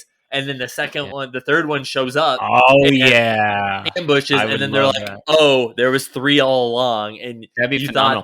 And what would be great is if one of those ghost faces, one of the 3, was the one that killed the first one to take the scent off of their trail. That would be really good. Yeah. So, yeah, that would be cool to kind of throw it off. Because I feel like, you could really only like go so many more unless they go back to like another where it's just one person or something like that. It's either you have to subtract ghost faces or add more. Or like I said, I would love to see it, not in the stab sense, but in the actual movie, have where it's like all of a sudden you run into 2 at the same time, or where there's like 2 different killings going on at the same time. And then they both kind of collide with each other. And then now you have 2 versus 2. Like, and they like switch targets or something, like, and then they each go after the other person or something instead because they're having trouble. Yeah. That would be fun. Yeah, it's interesting that like a lot of the movies, even, or at least a couple of them, even though we find out later there were 2 killers, but it's typically one of them acting at like by themselves at any one given time. But in most of the movies, the 2 killers do operate together at some point. We just don't know it. Like they're both working together, but one's kind of like only one is like, we only see one at a time, so we can never tell that it's both of them. But like, according to like, you know, the stuff that I looked up online, like if you look at like the beginning of the first movie, it was Stu who killed Steve in the chair by the pool, but it was Billy who killed Casey, which means both of them were there. We just didn't see them at the same time, so we couldn't tell that there were 2. In the second movie, it credits Debbie Loomis with killing Phil Stevens in the bathroom, which I thought was interesting because it was the men's room. So that means that she went into the men's room, but then Mickey was the one that it says killed Maureen in the theater. So both of them were there.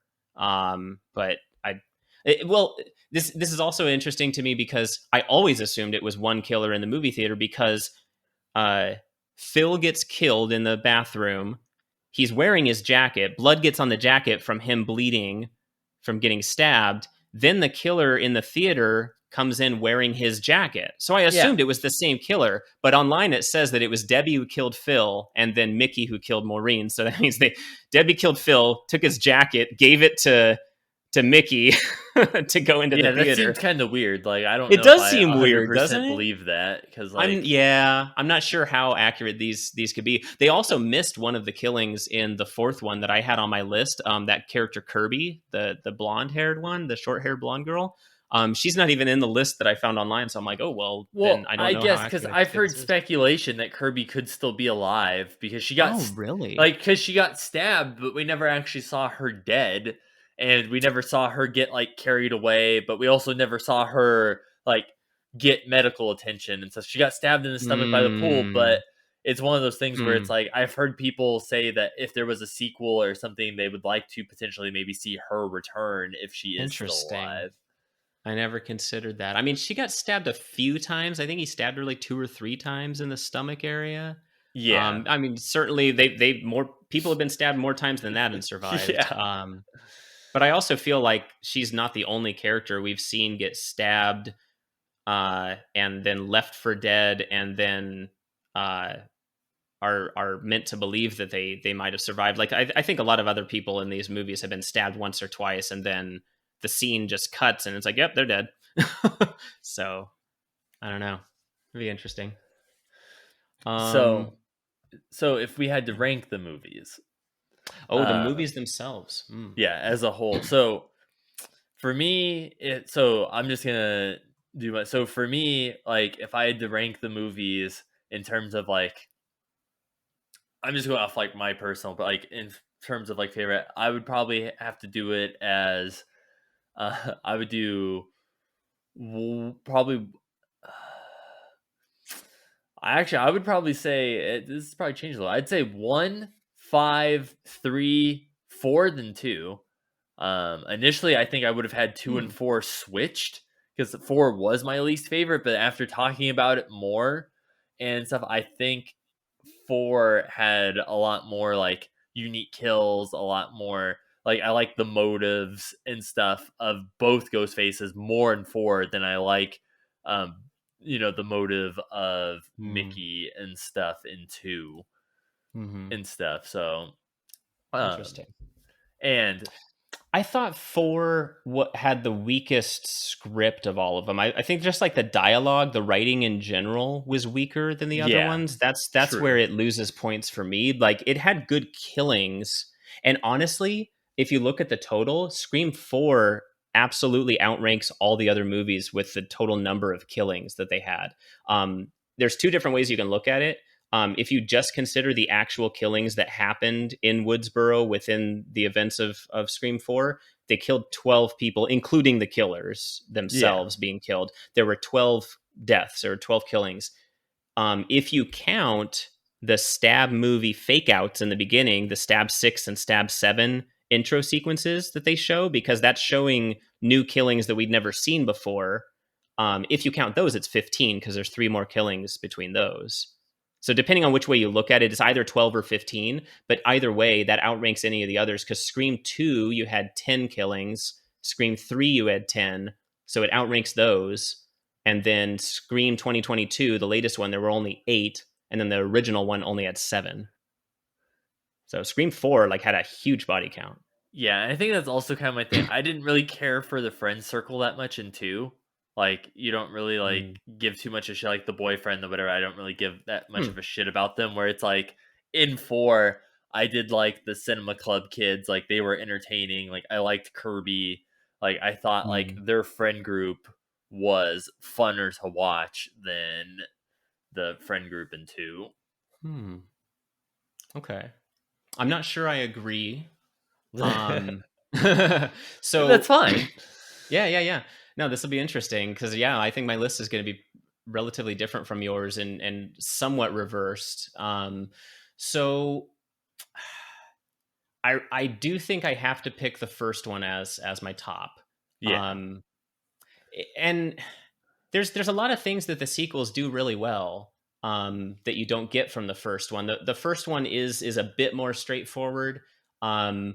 It's got some killings in it that aren't really that interesting. Like, I mean, you had Steve as one of your top 5, and he certainly was an impactful one, but it's hard for me to consider anything that happens off screen as being a great killing, you know? Yeah.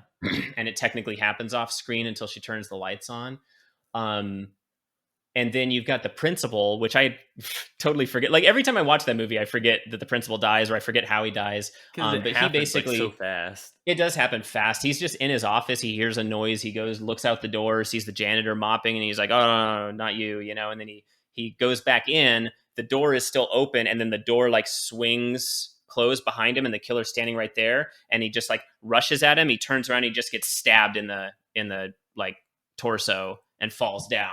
And that's it. Like there's really nothing creative about his death. So it's got stuff like that. And then like Kenny, the cameraman, he's the one that gets slashed across the throat. It's just simple slash across the throat.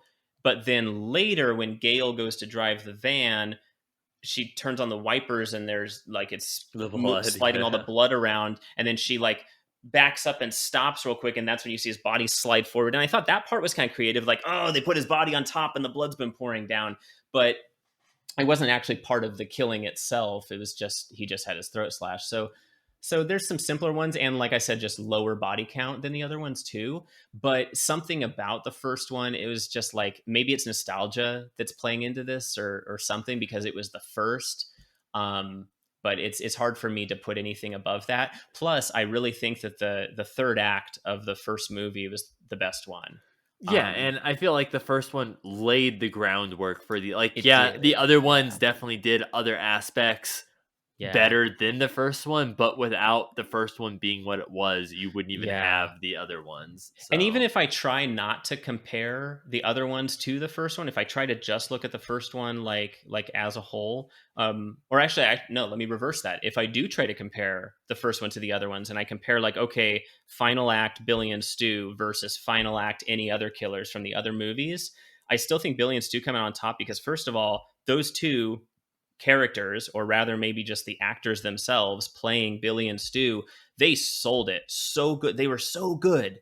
They were just like, I thought those two guys were just like so incredibly captivating, especially after you find out that they were the killers and they're revealing their whole motive and everything. Like it didn't feel forced. Like, you know how like some of the other ones, like, oh, you find out that they're the killer and now they're acting extra crazy or whatever. Like that was one of my complaints with Jill in 4, the cousin. You find out that she's the killer, and then she's like, she goes on full on crazy mode, and she's like beating herself up, and she's talking about, oh, I've told so many lies today, I'm starting to believe them, and all this stuff. It's like shooting people in the dick. It's like I know. You flip a switch, like some of these characters flip a switch after they revealed themselves, and they act different. But with Billy and Stu, I felt like they were consistent. They acted the same way they've been acting the whole time. They were always kind of erratic. You know, especially like Stu was like a weird dude, and he was still being Stu was weird always like at an 11 Yeah. energy wise, just doing everything. And then the whole like the actual like creativity of like them trying to literally like stab each other, like taking turns. Like in the other ones, you never had that. Like the other ones sometimes had the whole like in 4, they kind of tried to recreate it where he's like, okay, do it like we practiced, you know, stab me like Stu and everything. And she just stabs him straight in the fucking chest, and he doesn't get to stab her back, you know. It is different. Like with the two of them, they were literally like back and forth. And that was really fucking cool. And then Stu's like laying there on the phone, and he's like, I don't. Oh yeah, because Sydney like is on the phone and he's talking to her and he's like bleeding out and he's just like, my parents are gonna kill me. Like, like it was just such a great scene. Everything about it was awesome. So it gets a lot of points for me for having like a really great opening and one of the best killings then, and having, I think, the best finale. So number 1, Scream 1 for me. This is tough, but I think I have to go with Scream 2 for my second. And I know like you had that on like the bottom of your list. I really like Scream 2. There are a number of reasons. Like I really like the opening in the theater for the reasons I mentioned before. And it has Randy's death in this one, which was always upsetting, of course, almost on the level of Dewey, because like in you know, you love like everybody loved Randy from Scream from the first one, and so like when he got killed, like I think everybody was upset that he got killed, and like you feel like he like it shouldn't have had to happen, you know. But it was also a great scene for a number of reasons, because like they were in the courtyard of the college, and he was on the phone with the killer while Gail and Dewey went off in different directions trying to find the person nearby that was on the phone that could see them, because they knew it had to be someone nearby. So like that whole scene was really well orchestrated. And like I do like that, like Randy got to go out just basically like cursing out the killer and like giving him a piece of his mind and everything. Like he wasn't like going out like some chicken or anything like that. So it was cool. And then like he gets pulled into the van and just like knocked around and everything. And like I have to imagine that he was like putting up a hell of a fight. But like it does kind of suck that it's mostly off screen. You don't really get to see him getting stabbed. You see like the knife go up in, well, you see like in the rear view mirror of the van, you see the knife go like this and then like several times, and then you see the aftermath. Yeah. But it definitely, like, it was an iconic scene and very memorable. And then what else? You had Derek, the boyfriend. I actually liked Derek. I thought he was an interesting character. I thought he was like kind of like charismatic and everything. I felt bad for him. He really like got he got like majorly shafted because like everyone's suspecting him through like half the movie, and then he gets like that sorority or the fraternity he belongs to basically like does this whole like I don't know like punishment thing because he gives his letters to Sydney, so then he's like tied up on that thing, and then at the end of the movie in the final act he gets brought down on the stage and he's hanging there, and then Mickey fucking shoots him in the chest while he can't do anything about it, and Sydney still wasn't trusting him by the end, but she could have cut him down if she did. Like, yeah, I don't know. And then I did like the reveal of Billy's mom. I thought motive made sense. I didn't like Mickey. I thought Mickey was like the weakest killer of possibly all of them.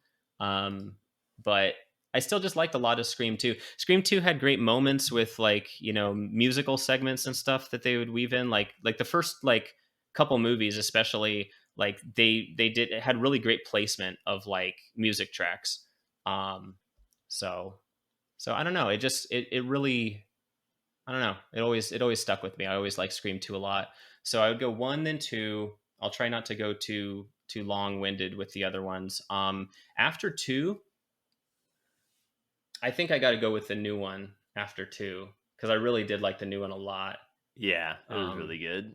It was really well done. We didn't talk about like all the deaths in that one, but they had some really good deaths. Like not only Wes, the one that got stabbed in the neck, like you were talking about. Like I agree, like 100%. That was totally like a haunting one. That one stuck with me too.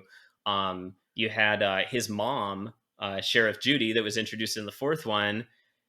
Her death, like I thought, was really creative because it was simple. It was just she got stabbed several times in the torso, like most of them. But I love that it was broad daylight, like out in the open, in front of her house. She's running at her house, and Ghostface comes out and just fucking stabs her right before she gets to the front door. And like I'm trying to think of any time that Ghostface has been out in daylight, outside, broad daylight, killing someone, and that's the only one I can think of.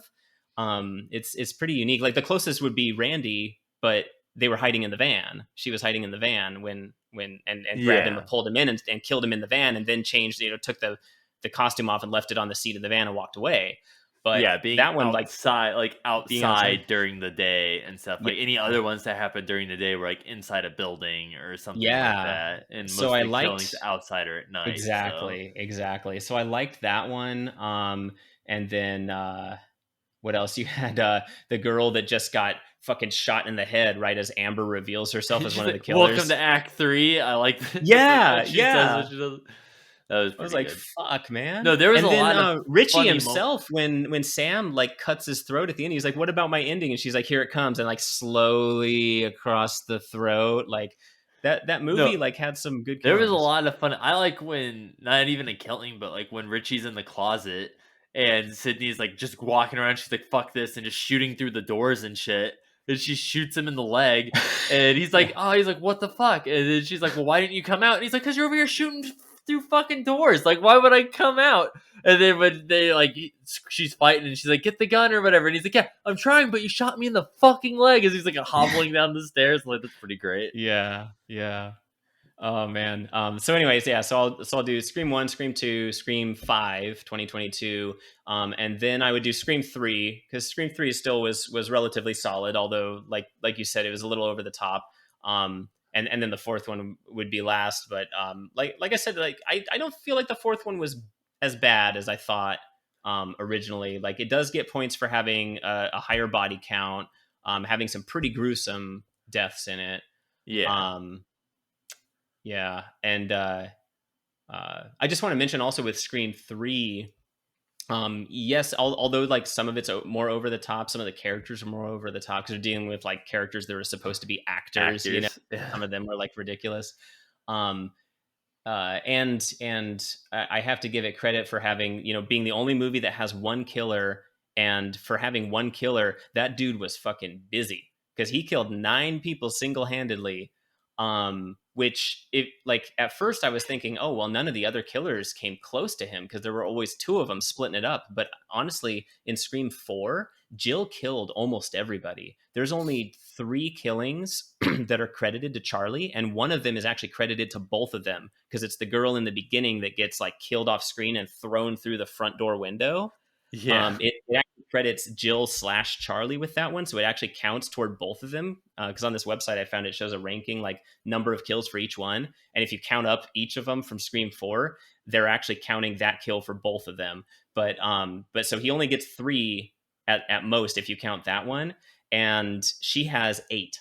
So she has almost as many kills as Roman does, even though she had a partner. Is wild. She was busy. But I have to say, Scream 3 overall, I feel like had like some of the more boring actual deaths, actual killings. A lot of them was just like a stab in the chest, a stab in the torso, a stab in the back. Like they were, or slash across the throat. Like they were a lot more simple. But maybe it's just because it was one guy and he was busy. He's like, hey, I got places to be. Well, I got another person to kill in 5 minutes. And going back to Scream 3 too, this is something I point out to Meg because I always like seeing like after watching it and stuff being like, okay, well, at like what points did they like hint that this person was the killer? And in 3, Mm-hmm. one of them was when he went into the basement and there was the Ghostface costume on the mannequin, and then when Sydney goes down there, it's gone. Oh, I didn't even notice that. Yeah, like when he went down there initially with the Shit. girl, it was there, but then when Sydney went down there to check on stuff, it wasn't there anymore, so he took it.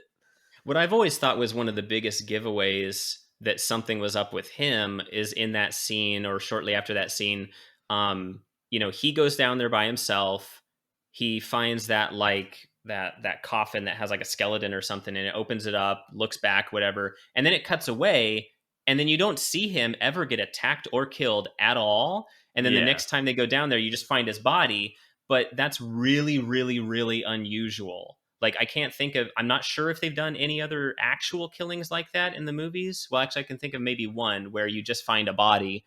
But like typically you at least see the person get attacked and then later you see their body, or you see them attacked and killed. And then someone finds them. But like for him, like you never see anyone attack him, and you never see him actually get like injured or stabbed or shot or anything, and you just find his body later. That is suspicious. That's super suspicious. Yeah, and it makes sense as why they couldn't do that is because there's Right. only one killer. He and couldn't use a second person. Yeah, to, like, there's no second person to allude to do the killer arm slash to him. Yeah, exactly. He should have slashed his arm and then come running out of the basement. Oh my god, look what just happened! Yeah. He totally got me. Jeez. Yeah. So in that one, there was no slash across the arm to give him away. Yeah. There's an exception. That's the exception to the rule when there's only one killer. Now that'll be the thing. If in the next one, if there's one killer, he'll end up hurting himself just to. There you go. There's so many things they could do to just throw us off, but like because all of them, I feel like I would like expect like all of them at this point. I'm like half expecting it's going to be 3 killers. I was already thinking that it could be for this last one. But then I'm like, well, maybe they won't do that because they think we're going to be expecting it. So maybe they'll go with 4, but then I'm going to be expecting that, or maybe they'll go with 1, or like, I just don't know. I don't know. But so far, like I said before, they've done a really good job with every one of these movies. By the last act, I'm just like, okay, I give up. Who is it? Killer's like, gonna be like A trained monkey in a So- Ghostface mask. I will say Mickey in the second one and Roman in the third one were the only ones where I really suspected them more than anybody else throughout most of the movie. Mickey was probably the only one where I never completely wrote him off. I was just like, I think that guy seems kind of suspicious, and I never had a good enough reason to write him off. So Mickey was like not a surprise to me when they came to the end. I never would have like, I can't claim that I would have like got to the end of that movie and said, yep, Mickey's one of them. And then I don't know who else, if there is one. I didn't know for sure. But when he revealed himself, I was like, yeah, okay, it was that guy. So he, I thought, was one of the easiest ones to predict. But Roman, I totally suspected him throughout most of the movie until I saw his body there. And I should have known, again, because you didn't actually see him get attacked. I should have known that was a fake, like that was faked. But the only reason I didn't was because, well, so there's two reasons I didn't. One, because it looked very like elaborate. Like there was a lot of blood and it looked like the knife was right in him. And of course, movie props, it could have just been a prop, whatever. But then it was Sydney that found him, I think, right? And she totally puts her fingers on his hand, like on his wrist, like to check a pulse. And so I'm like, oh, okay, so she checked him and he's definitely dead. So that part is really weird to me, that if you put your fingers on a check, like, was there a fake arm? Was there like a fake movie limb that he had sticking out of the thing? But it's never explained. So I still am like puzzled by that. But that's the reason I wrote him off before the end of the movie. And then when it was him, I was like, son of a bitch, I knew it. Yeah, like I knew it all along. Yeah. Haha, I told you. Anyway, good times, man. I know. Great movies. Love those movies. Yeah, they were great. I'll be excited to go see the next one with you once it comes out in theaters, probably sometime here in like the next couple of years.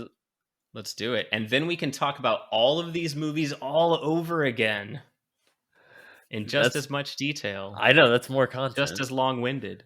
But I appreciate you coming on to talk about the Scream movies. If anyone is still listening, I appreciate you sitting through us talking about all the Scream movies. And if you haven't watched any of them, highly recommend it. If you have watched them, I definitely recommend going back and rewatching them. And if you haven't seen the new one, it's fantastic. If you haven't watched any of them, sorry we ruined everything. Yeah, I feel like if you had intentions of watching them and hadn't, you kind of missed the boat there. But wait about 10 years until you forget what the fuck we just said, and then it'll all be a surprise. Exactly. Like, that's the thing. The next one will be in 10 years, and then... exactly. Goddamn, what's her name? The news person, the Gail Weathers is gonna come out hooked on like an oxygen tank. She's like 60 at that point. Dude, she's looking kind of old now. Dude, it's just all the surgery, man. It's not due number for like. She looked a little rough on the Friends reunion. I was like, ugh. I bet. I mean, it wasn't that long ago, and she looked a little rough in this movie too. I mean, it still hit it, but.